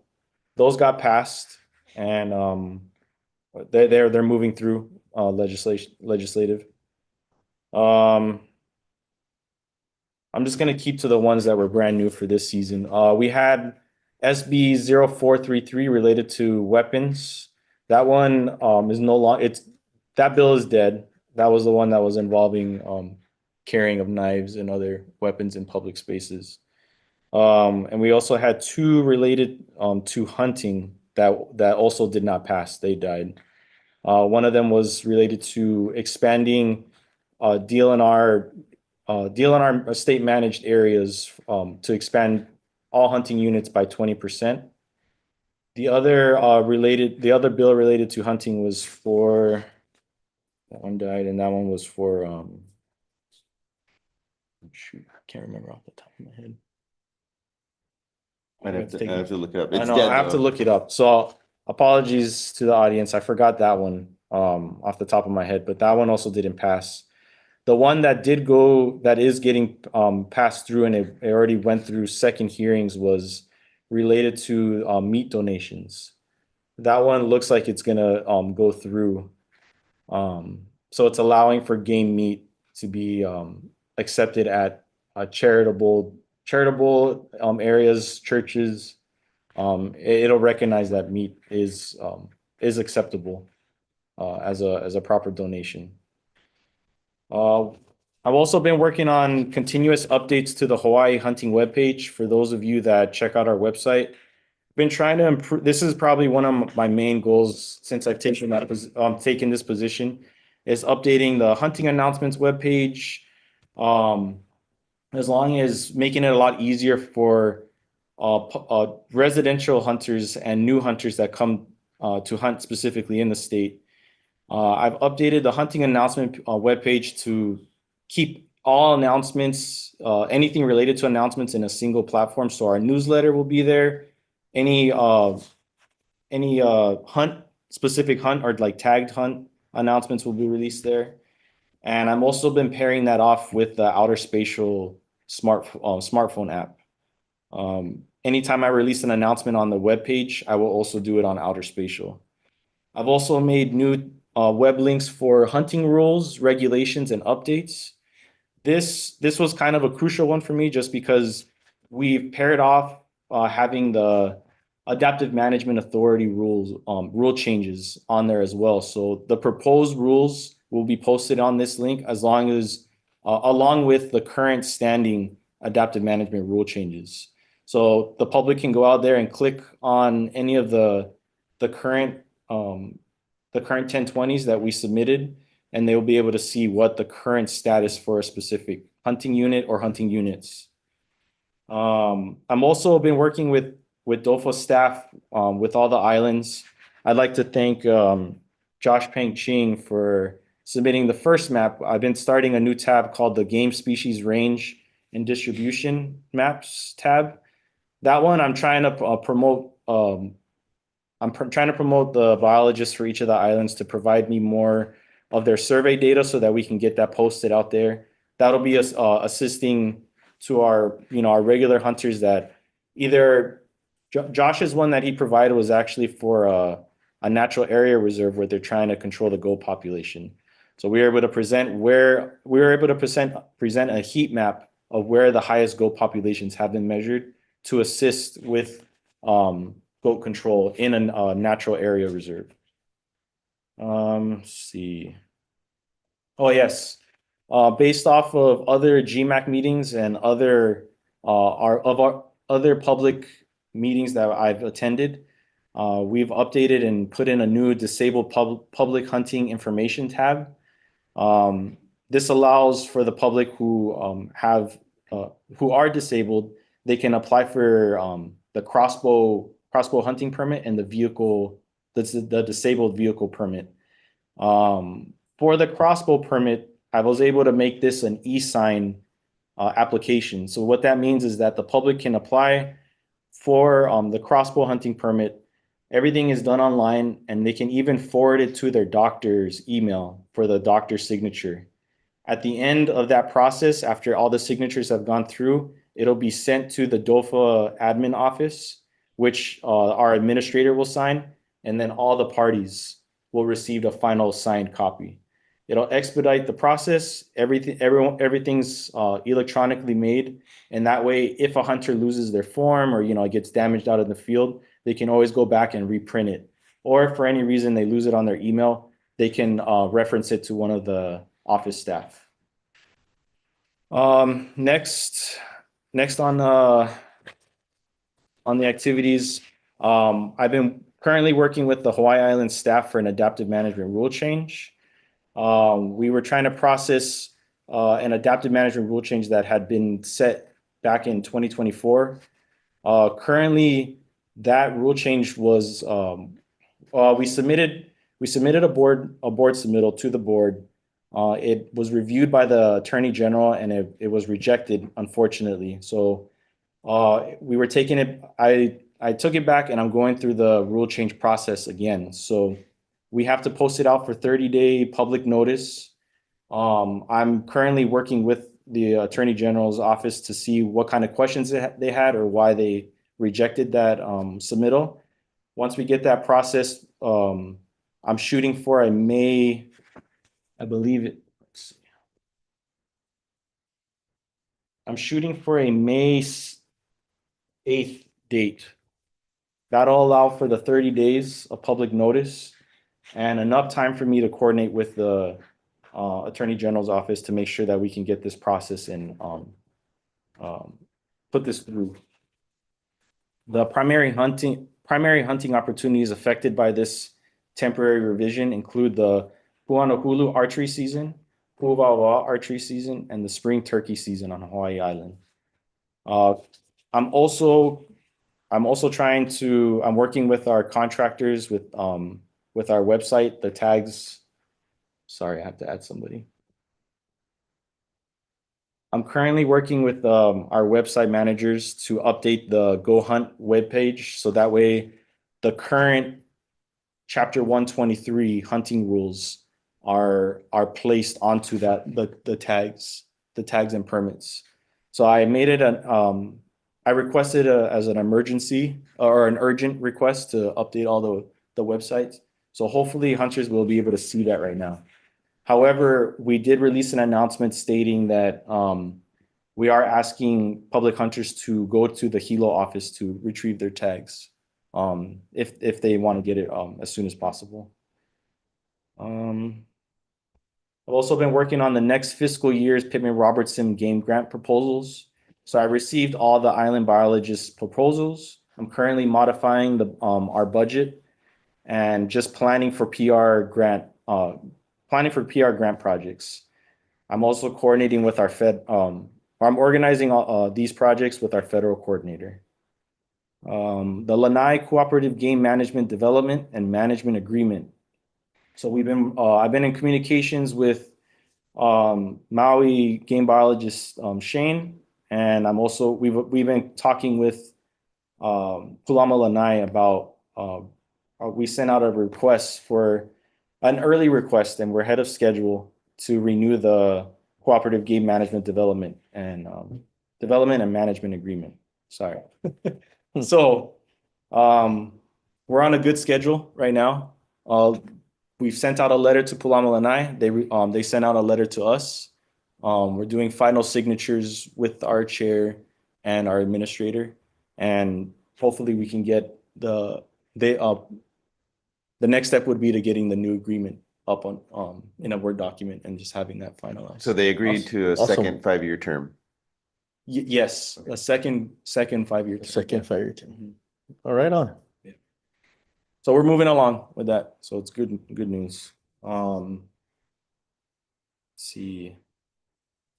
The other thing I think one of the most interesting things I did since the last time we talked was we worked with the school, Kalaheo High School. I guess the teachers reached out to Oahu DOFA staff requesting for a pig harvesting training day. So DOFA staff was able to trap some pigs. We dispatched them, and we actually held a harvest training day for the students. They came by and we showed them proper techniques, safety procedures, and they kind of had like a anatomy lesson as well. So they had a good time. I think that was a really good like class for them, and they really enjoyed it. So hopefully we can do more of these types of projects. And then last on my list is Jason Olmec, myself, along with other Oahu staff, we responded to severe weather emergencies requests. In February, we had 1. In March, we had 3. So DOFA staff was able to go clear trees, open up roads, and just assist with any of the severe weather complications. And that's it, Mr. Chair. Okay. Any questions for Nick? Commissioners? I have one, Chair.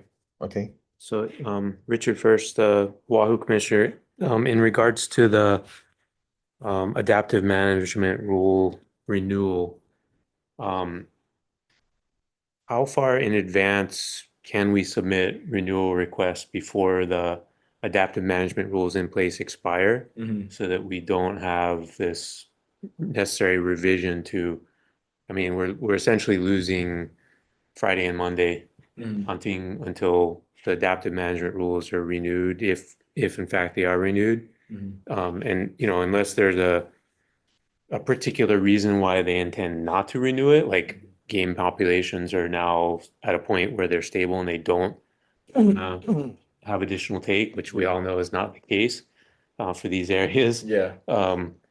What do we need to do to kind of avoid this in the future? So what occurred for this, we actually were ahead of schedule for this. work very well with OMIC. I work with the island biologists, and we were planning this well in advance. Mhm. So there was nothing wrong with the schedule and the way we were coordinating with the other biologists. I was pretty adamant with Hawaii Island and making sure that we had all the language correct, Mhm. because that's when it gets posted, and that's what's going to be in the rules. So everyone gave me their comments. We got it reviewed. There was a misunderstanding in the board submittal, which was out of our control. The AG didn't understand what the process was, and they rejected it. So it wasn't about like timing or anything like that. We had everything set in place. Mhm. So unfortunately, it impacts hunters, right? It impacts quite a few hunts on Hawaii Island right now. So Yeah. it's not the fact that we don't think it's gonna get approved. It was probably just an unfortunate miscommunication or misunderstanding. Yeah. Yeah, it's up, Jason DLR. It's up to the board to, approve the new adaptive management rule change. I would say 4 months in advance before the previous one expires, or you're wanting to do, they're good for 2 years, and you can extend it for a year with legislative approval, or you can just start over a new one for another 2 years. And so that's what we've been doing in practice, just because we want, 4 to 5 years of seeing what's happening so we can measure what's going on. So usually we just go back to the board for request another 2-year adaptive management strategy. So I would say if something's going to expire, 4 months before it's going to expire, you put your legal notice out, you kind of set your board date, and you go for it. It gives plenty of time for administrative review, AG review, staff review, all that stuff.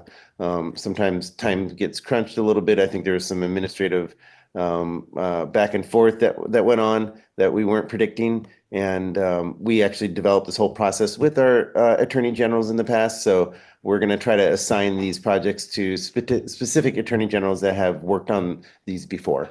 And so they're comfortable with understanding what we're trying to do and stuff like Oh, that. sorry, hold on. We lost internet connection. Oh, I see. Well, I did then. So did I. We're still on our hardwire.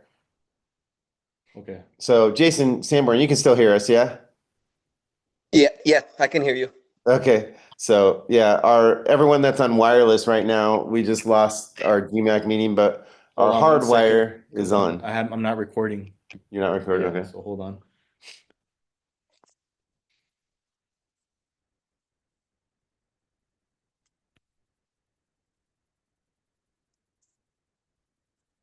Are you able? Did you? I've lost the deal on our Yeah. guest network. That's the first time for everything. Because now we're not. What we can do, it's okay that we're not recording, take minutes for the next, for the updates that we're gonna get next here from the commissioners, and we can continue forward. We're just not recording for this point. Network connection failed. You're still recording on this? This is all working because that's all hardwired in Yeah. at that computer way over there. Oh, It just, all of us that were on Wi-Fi, we lost our Wi-Fi connection, which is, I guess we are still recording though. yeah. Oh, Yeah. yeah, we're still recording. There it shows right there. okay. Interesting. Okay. Okay. Sorry about that. Okay. Where did Where we at? Yeah. Item 6. Richard. Oh, Yeah, just to follow up, Jason, so Richard first, Oahu Commissioner, appreciate the explanation on the timeline. Is it worthwhile trying to emphasize to the AG's I did already. department and the board that this is really unacceptable for hunters? Yeah, it has nothing to do with the board, but I did make a communication to the Attorney General's office to make sure that these types of requests are pointed to a specific Attorney General or ones that are have reviewed these things before. So yeah, we'll try not to let that happen again. Yeah, I know we have another one coming October for Maui County. Yeah, So as long as we're planning accordingly to avoid the same type of situation. Yep. Appreciate that. This is Nick Vargas, TLNR. I also want to add the fact that this adaptive management rule, it was actually already pre-made because honestly, it's just a copy and paste job, right? Right. This was amended because of the requests for, we had public meetings for disabled hunters. So we actually amended a lot of the hunts for those types of requests. So that's why it kind of had to get redrafted. It extended the timeline. All of this was occurring like in December, beginning of January. So again, we were ahead of schedule. We were like pretty good on time, but we did take into consideration new requests. So we did amend some of those hunts. So that's why it was a little bit of the timing. However, I feel like it was worth it because we were able to listen to the hunters that were asking for changes. You good? Nice. Okay, Nick, Commissioner Jason Sanborn? Sanborn here. Yep, Jason Yes. Sanborn here. Nick, one quick question. That schooling that you did where you had class, was that like in a public school setting, or what was that program? So that program, we knew some of the teachers. I did Kupu, I did a Kupu AmeriCorps internship. So some of the teachers were in my cohort when we finished my Kupu internship. They reached out to the wildlife manager and was like, hey, like a lot of our students are interested in hunting and are learning how to harvest game meat. So they reached out to the wildlife manager. We have traps available at our base yard, and we have pigs that come through our base yard. So we trapped one of the pigs, and we're able to use it for education purposes. So a lot of the students learned for the first time. Yeah. That is awesome. I wonder if that can be implemented in the public school setting. I hope that would be cool. I mean, I feel like Oahu Dopo is more than happy to host them at our base yard, at our facility, because we have, we have stuff to clean out the pigs, and other students don't have to see things if we do it at a school. You don't have to see the guts and all that. But we have a place to clean out the pigs and harvest the meat. Right. I'll get with you later. I like that idea, and maybe just doing that statewide and who's what kind of help we can get, availability, and see who wants to partake in that kind of activities. That is awesome. I think it was a great project, and I think the teachers really liked it. So I think they want to reach out to us more often in the future. Cool. Very good. Thank you. Mm-hmm. Thank you. Commissioner Molina, any comments for Nick? No, none at this time. Okay, thank you. So a couple questions, Nick. So as far as active bills, is there anything that we should be concerned about as far as our hunting? Nothing to be concerned about. Yeah. I would say that the only bill that I've heard feedback from other GMAC commissioners and other members of the public was that bill that was to try to expand DOFA lands by 20%. We did provide testimony, and part of that testimony, we explained that we do already do that within our PR grant, and we have processes for that. So at any opportunity, whenever it seems feasible to expand land or increase hunting opportunities, we always take a chance at it. But there is a process to it. It's not that even if that bill did pass, we would still have to go through changing the game rules, going through public review, and adding a new unit. So, and right now, honestly, like a majority of our almost 1 million acres are public hunting or game management areas. So I was a little interested when that bill passed. I wouldn't know where else we would need to expand. It would be like private lands or something like that. But again, we do have processes and procedures to add that, and that's part of our current program. I could just say one point to that. When we are going to add a hunting unit or a hunting layer on a forest reserve or something like that, we do have to go through the Chapter 91 rule process and add that new unit. But we are in the process of updating our game rules, and we're working on a way, and we're talking with our AG and other folks to be able, we have all these forest reserves that expand or become a little bit bigger. They add some acreage, we buy some land or whatever. And now that area, they want hunting there, but we can't do it until we change the rule. We want to have this more fluid type of map system that as those new forest reserves come online and they want a hunting layer on that, it automatically happens and we can just publish new maps online. So they're not kind of static in a hunting rule book per se. So we have this online mapping system that as those new forest reserves come online and the department decides to have a hunting layer on that, we can just add that hunting layer and it'll become part of the rules. So we're trying to look at some innovative ways to increase hunting area through online maps. So when is the update process gonna be finalized? For hunting rules. Yes. We're working on game bird rules currently and game management area rules. Okay. We've never had game management area rules. We've drafted game management area rules and the game bird rules. We've been doing internal review. We'll be giving that out to the public to get some hunter feedback and stuff like that. You guys will see it. We'll get feedback from you guys and then we'll move down that road. But right now we just finally got everything packaged together and doing some consultation with leadership and stuff like that. And then, yeah, a lot of the stuff that's in there is already consultation with public, but we're going to kind of provide another consultation with public. And then, we'll go out and do our public meetings that will go to the islands affected or whatnot and get feedback from the public also there. And if we have to incorporate something new or whatever. So I would say 4 or 5 months down the road here, we might see some new game bird rules and some new GMA rules. So will you utilize the survey that we talked about before in the Go Hunt? That's one of the things we were thinking about developing to get hunter feedback and public feedback is develop a survey and kind of ask some questions. So we have all of our stuff that we want to change. Some of that feedback's from hunters already, but how can we get this out to people to give them yes or no questions? What do you think about this change, or how would you like to see this change? And do a survey for that. And so I've been working with the game program coordinator on that. And so we're thinking about kind of developing a survey and getting it out to everybody and kind of get feedback that way. That will kind of help make sure that we're incorporating everybody.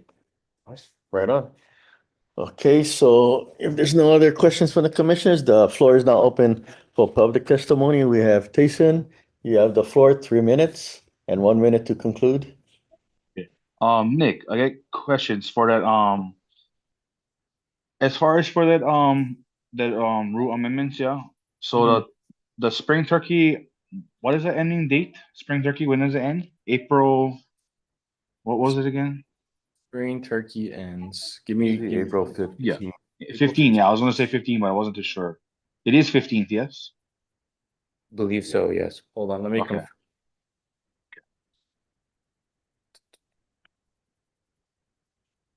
And you can go ahead and carry on with your question. Okay. So that would April 15th. since it wasn't approved, the extension of the 2 years, how does that affect the rifle hunting in the slice? Technically, rifle would be open. Open after April 15th? No, it's been. It's been already? Because March 18th was this is what I was told from Kananu. March 18th it expired, but due to Yes. the fact of spring turkey, the slice is protected for archery hunters. So during spring turkey, it's archery only in the slice. So my question is for rifle. I'm guessing after April 15th, that means it's game on for rifle. Is that correct? It's going to revert back to the same old rules. Yeah. And then if you guys do, because you guys pushed it again to be extended or redone the 2 years, when would that take into effect if it was to pass? So it'd be 6 days after. 10 days. Or I'm sorry, 10 days. So that would be You go May 8th. 7, 8, 9, 10. On the 18th, Tayson. May 18th of 18th. May. Yeah. Okay. If it does pass, yeah. Yeah. We'll send Okay. out a notice to everybody. Okay. Let you guys all know. Okay. Yeah, it'll be on the- Another question is as far as for the crossbows, is there any update into how crossbows will be for any hunter? Yes. Is it So gonna be it's part of treated our, like the rifle? it's part of our game rule changes. Okay. We've again, just like Olmec was mentioning, we Yeah. are going through the rule process. We finished up the GMA rules and the game board Okay. rules.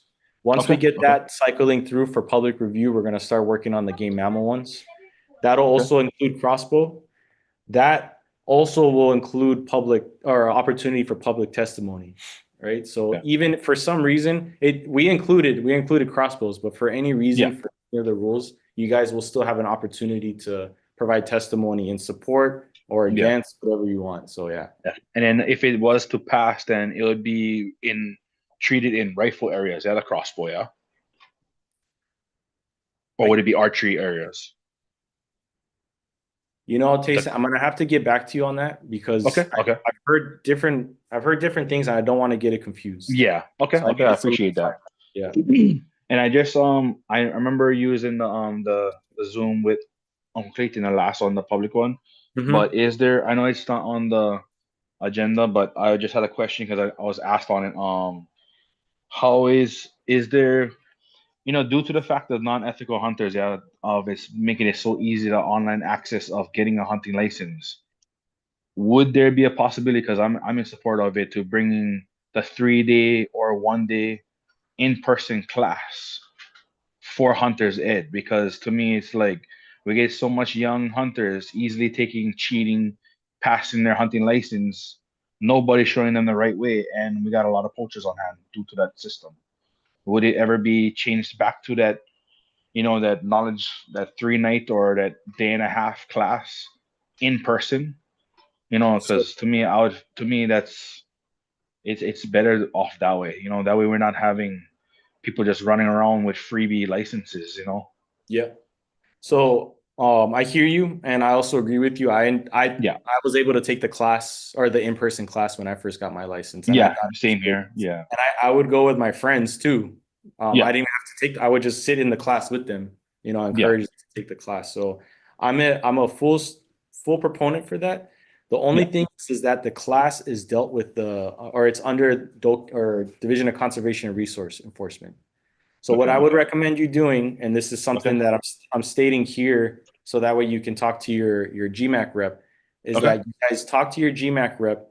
That way your GMAC rep, along with all the other ones, can form a letter, and we can write a letter to DoCare saying like, hey, X amount of hunters have requested for the in-person course.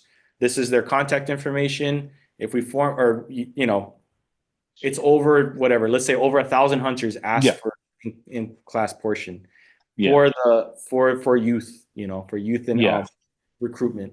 So if you guys work with that with your GMAC representatives, that way we can go through another GMAC meeting. We can get it official, and then we can send that over to DoCare or to our chair.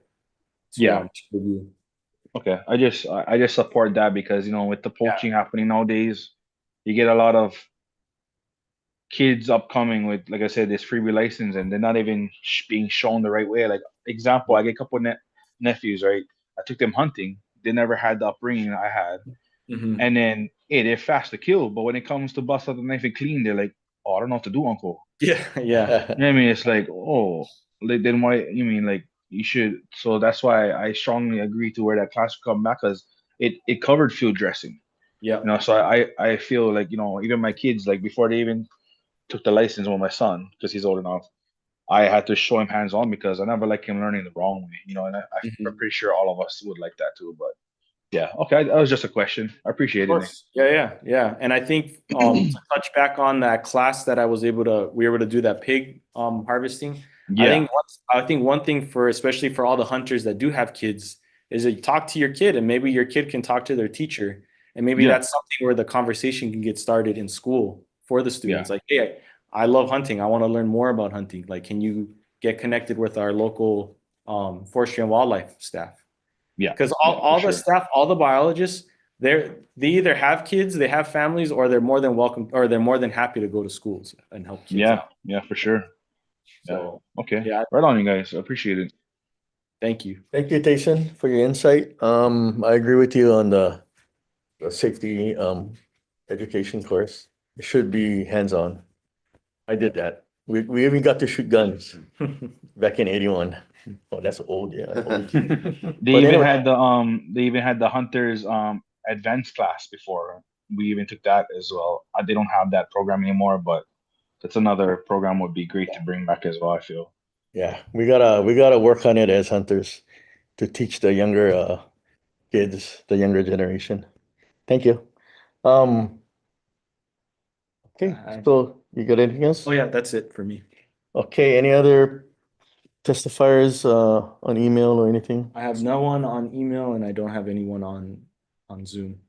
Okay, so at this time, public testimony will be closed. And since that's not an action item, sir in the audience, you had something to testify on? I wanted to let the GMAC know about a proposed ungulate fence in the Kulia'o Kalani Iki upper Pia range. Just Okay, sharing information with neighbor boards and the commission. Can you come forward and I can. you just mic here and you can state your name and submit your testimony. Aloha kako. My name is Craig Gorsuch. I'm a program manager with the Ko'olau Mountains Watershed Partnership. And I'm letting community and the GMAC know about a proposed project to install a fence, an ungulate hooved animal control fence in the Kulia'o Kalani Iki upper valley, kind of the Pia Valley, upper Pia Valley, that would enclose about 522 acres of land that is considered conservation sensitive land with a approximately 21,000 foot long fence. I do have maps and other information available. The purpose of the fence is to protect valuable watershed area, which is what the Ko'olau Mountain Watershed Partnership is supporting. The upper level Ko'olau Mountain forested area that captures rainfall and helps to replenish the aquifer below. And what we have learned is how valuable especially the native forest is in capturing water for this replenishing the aquifer. So the purpose of this project is to protect high conservation value land at a higher elevation. There is no critical habitat. It does focus on protecting endangered plants and snails and birds. It does include 240 acres of public hunting area. The rest is forest reserve and natural area reserve system land that is controlled by DOFA, DLNR DOFA. It's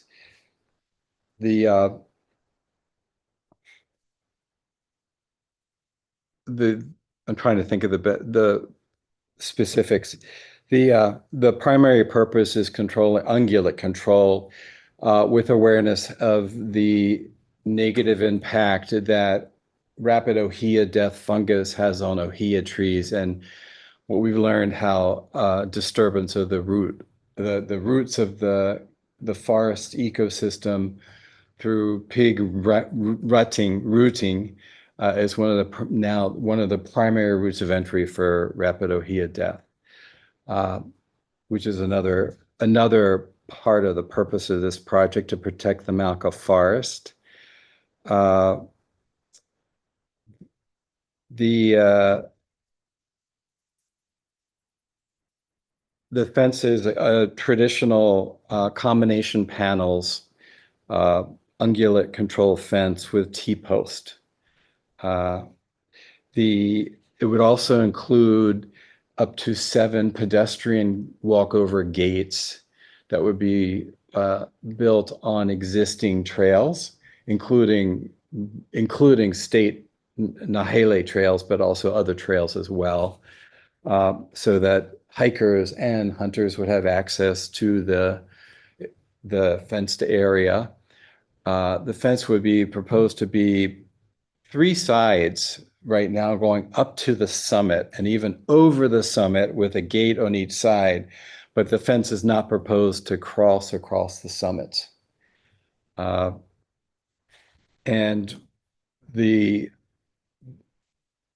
I would want feedback from GMAC, including promoting or allowing access to pig hunters to help to reduce the pig population inside the area of the fence. It would be protecting, native plants and also some endangered plants and endangered snails and endangered birds. There are no archaeological sites that have been identified in the area or in the scope of the scoped out footprint perimeter of the fence site. We would be following biocontrol methods, or the contractor would be following biocontrol methods to prevent the introduction of invasive alien seeds, and also prevent the spread of rod. And that's a short, brief description of the fence. And what I'm doing is I'm going around to neighbor boards, including the Kualoho Kalani Iki neighbor board and Hawaii Kai neighbor board, letting the community know about the fence. I am working with DOFA, also the biologists within DOFA for the fence as well. The fence is supported by funds from both DOFA and NOAA in collaboration with Malama Mauna Lua and the Ko'olau Watershed Foundation, and also the Ko'olau Mountains Watershed Partnership, which is what I'm representing, or what I work with directly. And I'm kind of looking for guidance on how best to inform the community, inform the commission, and receive feedback and share information. Thank you for your testimony and Thank you. coming to our meeting tonight. Any questions from the commissioners? Jason Omic? This is a natural area reserve. We purchased it, or it was given to us a long time ago, a little while ago. And I think I was aware that eventually they were going to protect the area, and watershed partnerships do these kind of things through the NEPM program. And thank you for having stepovers there. And I guess, any forest reserve, a forest reserve, a second layer would be a hunting layer. So it's up to forestry if they're going to allow hunting there. It sounds like they're going to continue to allow hunting there as the fence is there until one day where there may not be that many animals in there. So it's great to have the opportunity for the public to be able to access those areas that are going to be maybe ungulate free at one point, but it is a sensitive area, and it's good to know that it's being protected, and there's also opportunity for public hunting. So Okay, Commissioner first. You said you had a map showing this area? I Can we do. take a I look have at that? hard copy. I also can share electronic copies. I'm curious on the portion you said there's 240 acres of current public hunting area that's going to be impacted by this, and I'm sorry, what was the total area otherwise? The total is 522 acres. So half of this area is within a public hunting area. And This is Unit D. Currently, yeah, correct. 240 acres of public hunting area, 522 acres would be enclosed. Mhm. What's the timeline for the program? The invitation for quotations has not been released yet. I do have a meeting with DOFA on 13th of April to go over all the current status and updates. And I'm seeking approval to release the invitation for quotation for contractors. This is a map. I have 3 right here. The, You know what it is. I don't know. And here to show you where the public hunting area, this is another flyer that shows the labeled public hunting area that's existing. Jason, only, does this information need to be available for? And I am happy to email. This is totally off the agenda. Yeah. So it would be good that in the future, if folks are gonna come to the meeting and like to get on the agenda, that they talk to us beforehand.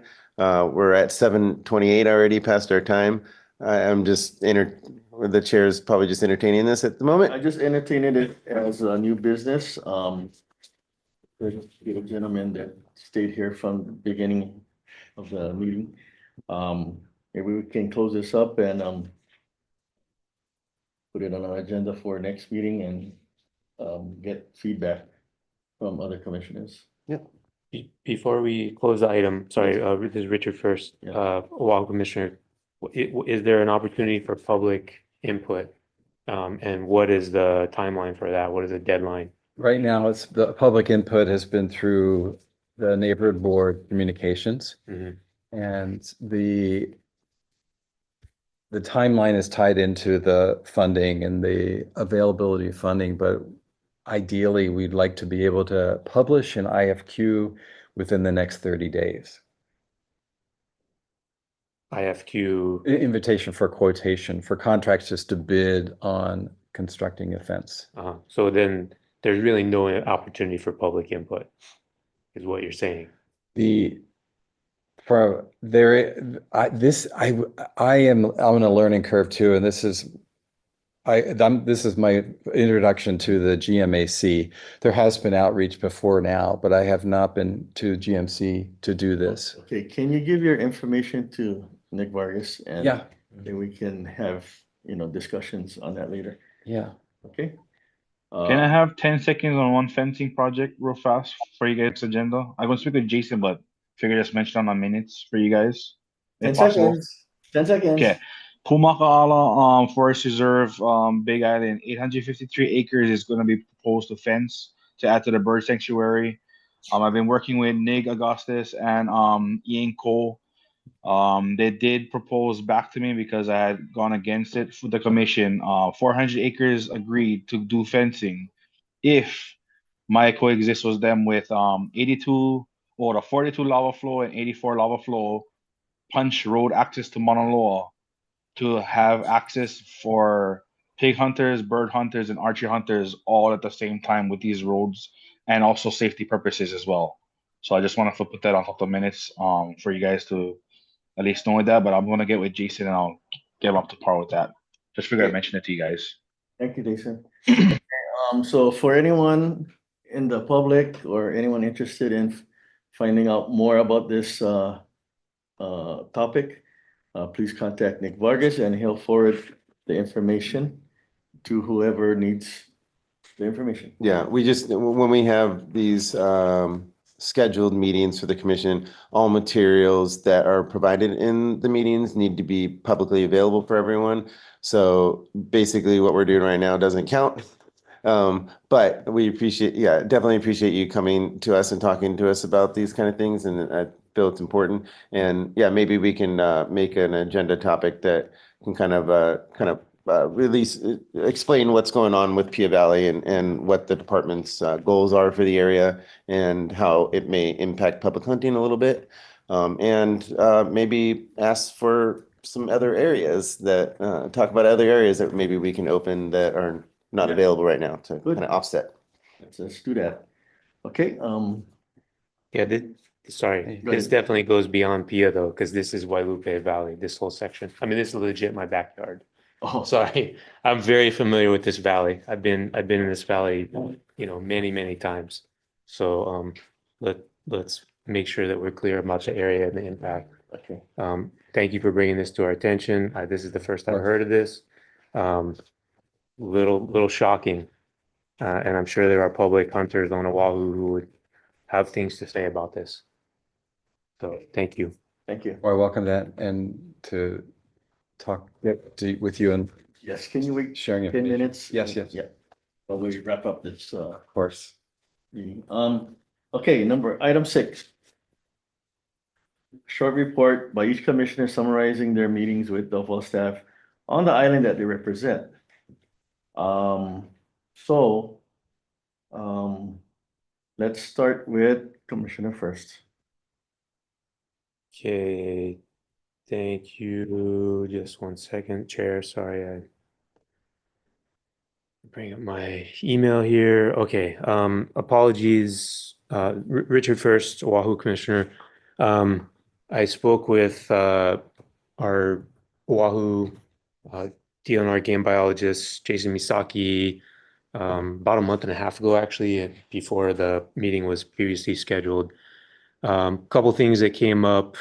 We have potential opportunities for hunting, trapping pigs on Board of Water Supply lands. DLNR is only able to allow this opportunity for organized groups of hunters. It's not going to be open to individual public hunters. So have spoken to bushwhackers, tried to get in contact with Pig Hunter Association of Oahu to try and get some folks who are interested in taking advantage of this opportunity, but it is something that's out there.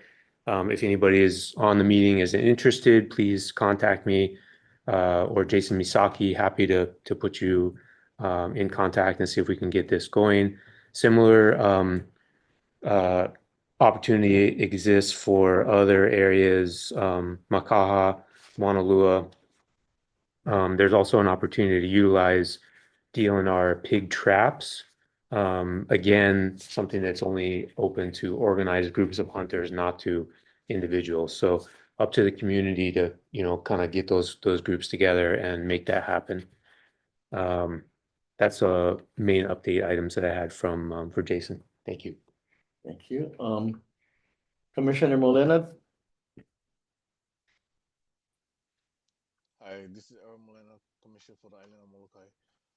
I talked to a staff member of DOFA today just to get an update on what was going on. He emphasized that to if could get out the word that Molokai Forest Reserve is closed until further notice due to the safety concerns of the storm that we just had back to back.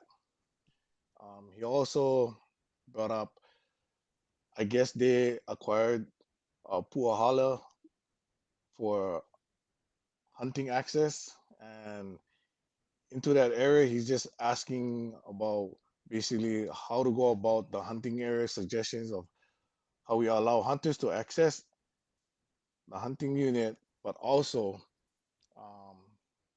being that Molokai only has one DLNR officer, enforcement, right, is another one. Because as anything, Molokai, we love our hunting, but then if we allow people to do the that area to hunt legally from Thursday to Sunday, given that enforcement, that they're gonna need that help on that. He also talked about feedback from the community on one gate up at Pool Carver and asking, for the community to, where would that gate be going? So that way it would be not impacting in a negative way. Pretty much that's what I had today for that discussion with him. I could go more into it. It's just that's in a nutshell, that's what it was. Right on. Thank you. Commissioner Sanborn. Jose, aloha. Yeah, Commissioner Sanborn here, Big Island. I talked to the DOFA, Josh Pengching. He took some time to talk to me, very helpful. We'd like to share that, or he shared with me that the bird program was super good this past year. They're experiencing a lot of the released birds, the prior released birds. They're seeing birds born from the released birds. So he said that was pretty promising and good. And then he was also like to share that upcoming future, Kapapala is still on path to becoming 7,000 acres, becoming hunting opportunities in the upcoming future for public hunting. So that was the two main big takeaways. Right on. Thank you, Commissioner Sanborn. Yep. And I guess Chair Rudis, I'm last. So I met with Shane DeMatos about a month ago. And, you know, we discussed a lot of things. And one of the things that came up, we had a meeting with maybe like 5 interested people that were presented the idea of DOFA funding a bird rearing program. So, you know, we are very interested in, you know, doing what everyone else on the other islands are doing. You know, we secured a place, and now it's just the process of putting the plan into effect. So we are in week 2 of the deer hunting season. The last 2 weeks was very stormy, muddy. People got stuck. So the aerial survey that was scheduled for this week has been postponed until nicer weather. We also discussed, you know, looking at the possibility of combining the deer hunt and the mouflon hunt. But the challenge was, how do you set the bag limit? So, you know, I was thinking, and it's already in place by Pulau Malanay on their private side, where you can shoot 1 male of either species, and then the second animal would be the species that you didn't shoot, of the female version. So, you know, that's something to talk about. You know, it'll help a lot of hunters financially, because they would have to come and hunt only once instead of twice. But a lot of people like to come twice. What else we talked about? You know, thank you, Nick, for the update on our lease for our GMA. You know, we fought very hard to get that 15-year lease, and, you know, we're coming up on our 5th year. So it's every 5 years we have to, I guess, renew our lease. So that's what it is. It's a 15-year, but 5-year increments for those that, you know, want to know. And that'll be it for our My Islands report. So at this time, any questions or anything that the commissioners had to report? Yes, I'm sorry. This is Elroy Molina from Molokai. I Okay. know on the things that we were tasked with, also was just the ones that we work with, landowners and stuff like that. So I just wanted to update the board as far as with the Molokai Hunting Club. They actually work with the landowners of Puhoku Ranch, Kainalu Ranch, Bishop Estate. They also work with MHLA, Kanakukai Red Hill. This is an association on the homestead. Molokai Ranch and Molokai Land Trust. So those are the people or the landowners that are partnershiping with the Molokai Hunting Club and trying to get a control on that deer population. Yeah. And then they also shared that they're doing data collections on quick capture and survey 1, 2, and 3. They also did a lot of meat drive, meat distribution with collection of data of the people that they give to household and the amount of meat that was distributed. And then also, like I was saying earlier, that they were doing studies of population estimation of the axis deer, and that is with BYU University. Just to share that, they said I could share that with the board. That's all I have to report today. Thank you. Thank you, Commissioner Molina. Okay, Chair, yes, sorry, one go more. ahead. Richard, first from Oahu Commissioner. I didn't get a chance to talk to Michael today, but another friend of mine said that Poli Poli is also closed due to the storm damage on Maui. So that's kind of a major blow to Maui County hunters for access deer areas. Yeah. Maui County got blasted from the storms. We just gotta, I guess, as a state recover. Yeah. Then, Thanks, Richard. back to business.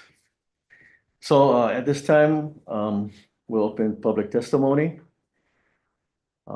Seeing that there is none, public testimony is now closed.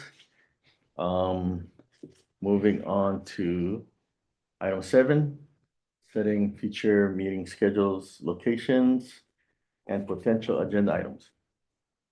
Okay, so Nick, what would be the earliest, and can we do it in Hilo? My goal is to make it in Hilo. So let me reach out to you guys Okay. on a date. Okay. That way, that's- because I want to secure the place first. Yeah. Secure the Um, place. So let me secure the place for everyone that's in the audience right now. Again, like I mentioned earlier, I will be posting updates on the Forestry and Wildlife hunting announcement webpage on Outer Spatial. And I'll use for this GMAC meeting, I was able to coordinate with our outreach team and put it on Instagram. So I'll put any announcement on Instagram and Facebook as well, per the request of the GMAC commission. So what's the, on Instagram, what's the, The handle, yeah, I think is that it's just DLNR or DOFA? DOFA, not DOFA. DLNR. Yeah. Okay. So DOFA. Okay. Yeah. I think it might be Oahu. Yeah, Jason. I saw it the other day. I'd have to look because I've never put it out on Instagram before, but that's I know. cool. Well, what's the Facebook look like? I'm pretty sure it's Division of Forestry and Wildlife Oahu. It might be Okay. the Oahu page. But now, what you can do on Instagram is that you can tag other pages. So Hawaii Island has a Instagram and Kauai has an Instagram. So they'll feature it on all the Yeah, on Oahu any- Dofa. Yeah. Okay. It is Oahu Dofa. Okay. So yes, everybody in the audience, I will be posting the announcement for the next GMAC meeting. The goal is to make it at Hilo. So just be advised. Okay, so moving on to 8, any other announcements? Just to make it quick, I'll just make one special announcement. We have the Hawaii Wildlife Conservation and Game Bird Hunting Stamp Contest. That's coming to it came to a close already last month. We're currently gonna grade the artwork and we'll post the winner at the end of the month, so next week. So it'll be for wild pig and California quail All right. for the stamps. Right on. So yeah, keep an eye out. We'll post all the artwork again on all of our pertinent websites and outreach. Okay, is there any announcements that anyone else has, any commissioners? Seeing none, we're moving on to adjournment.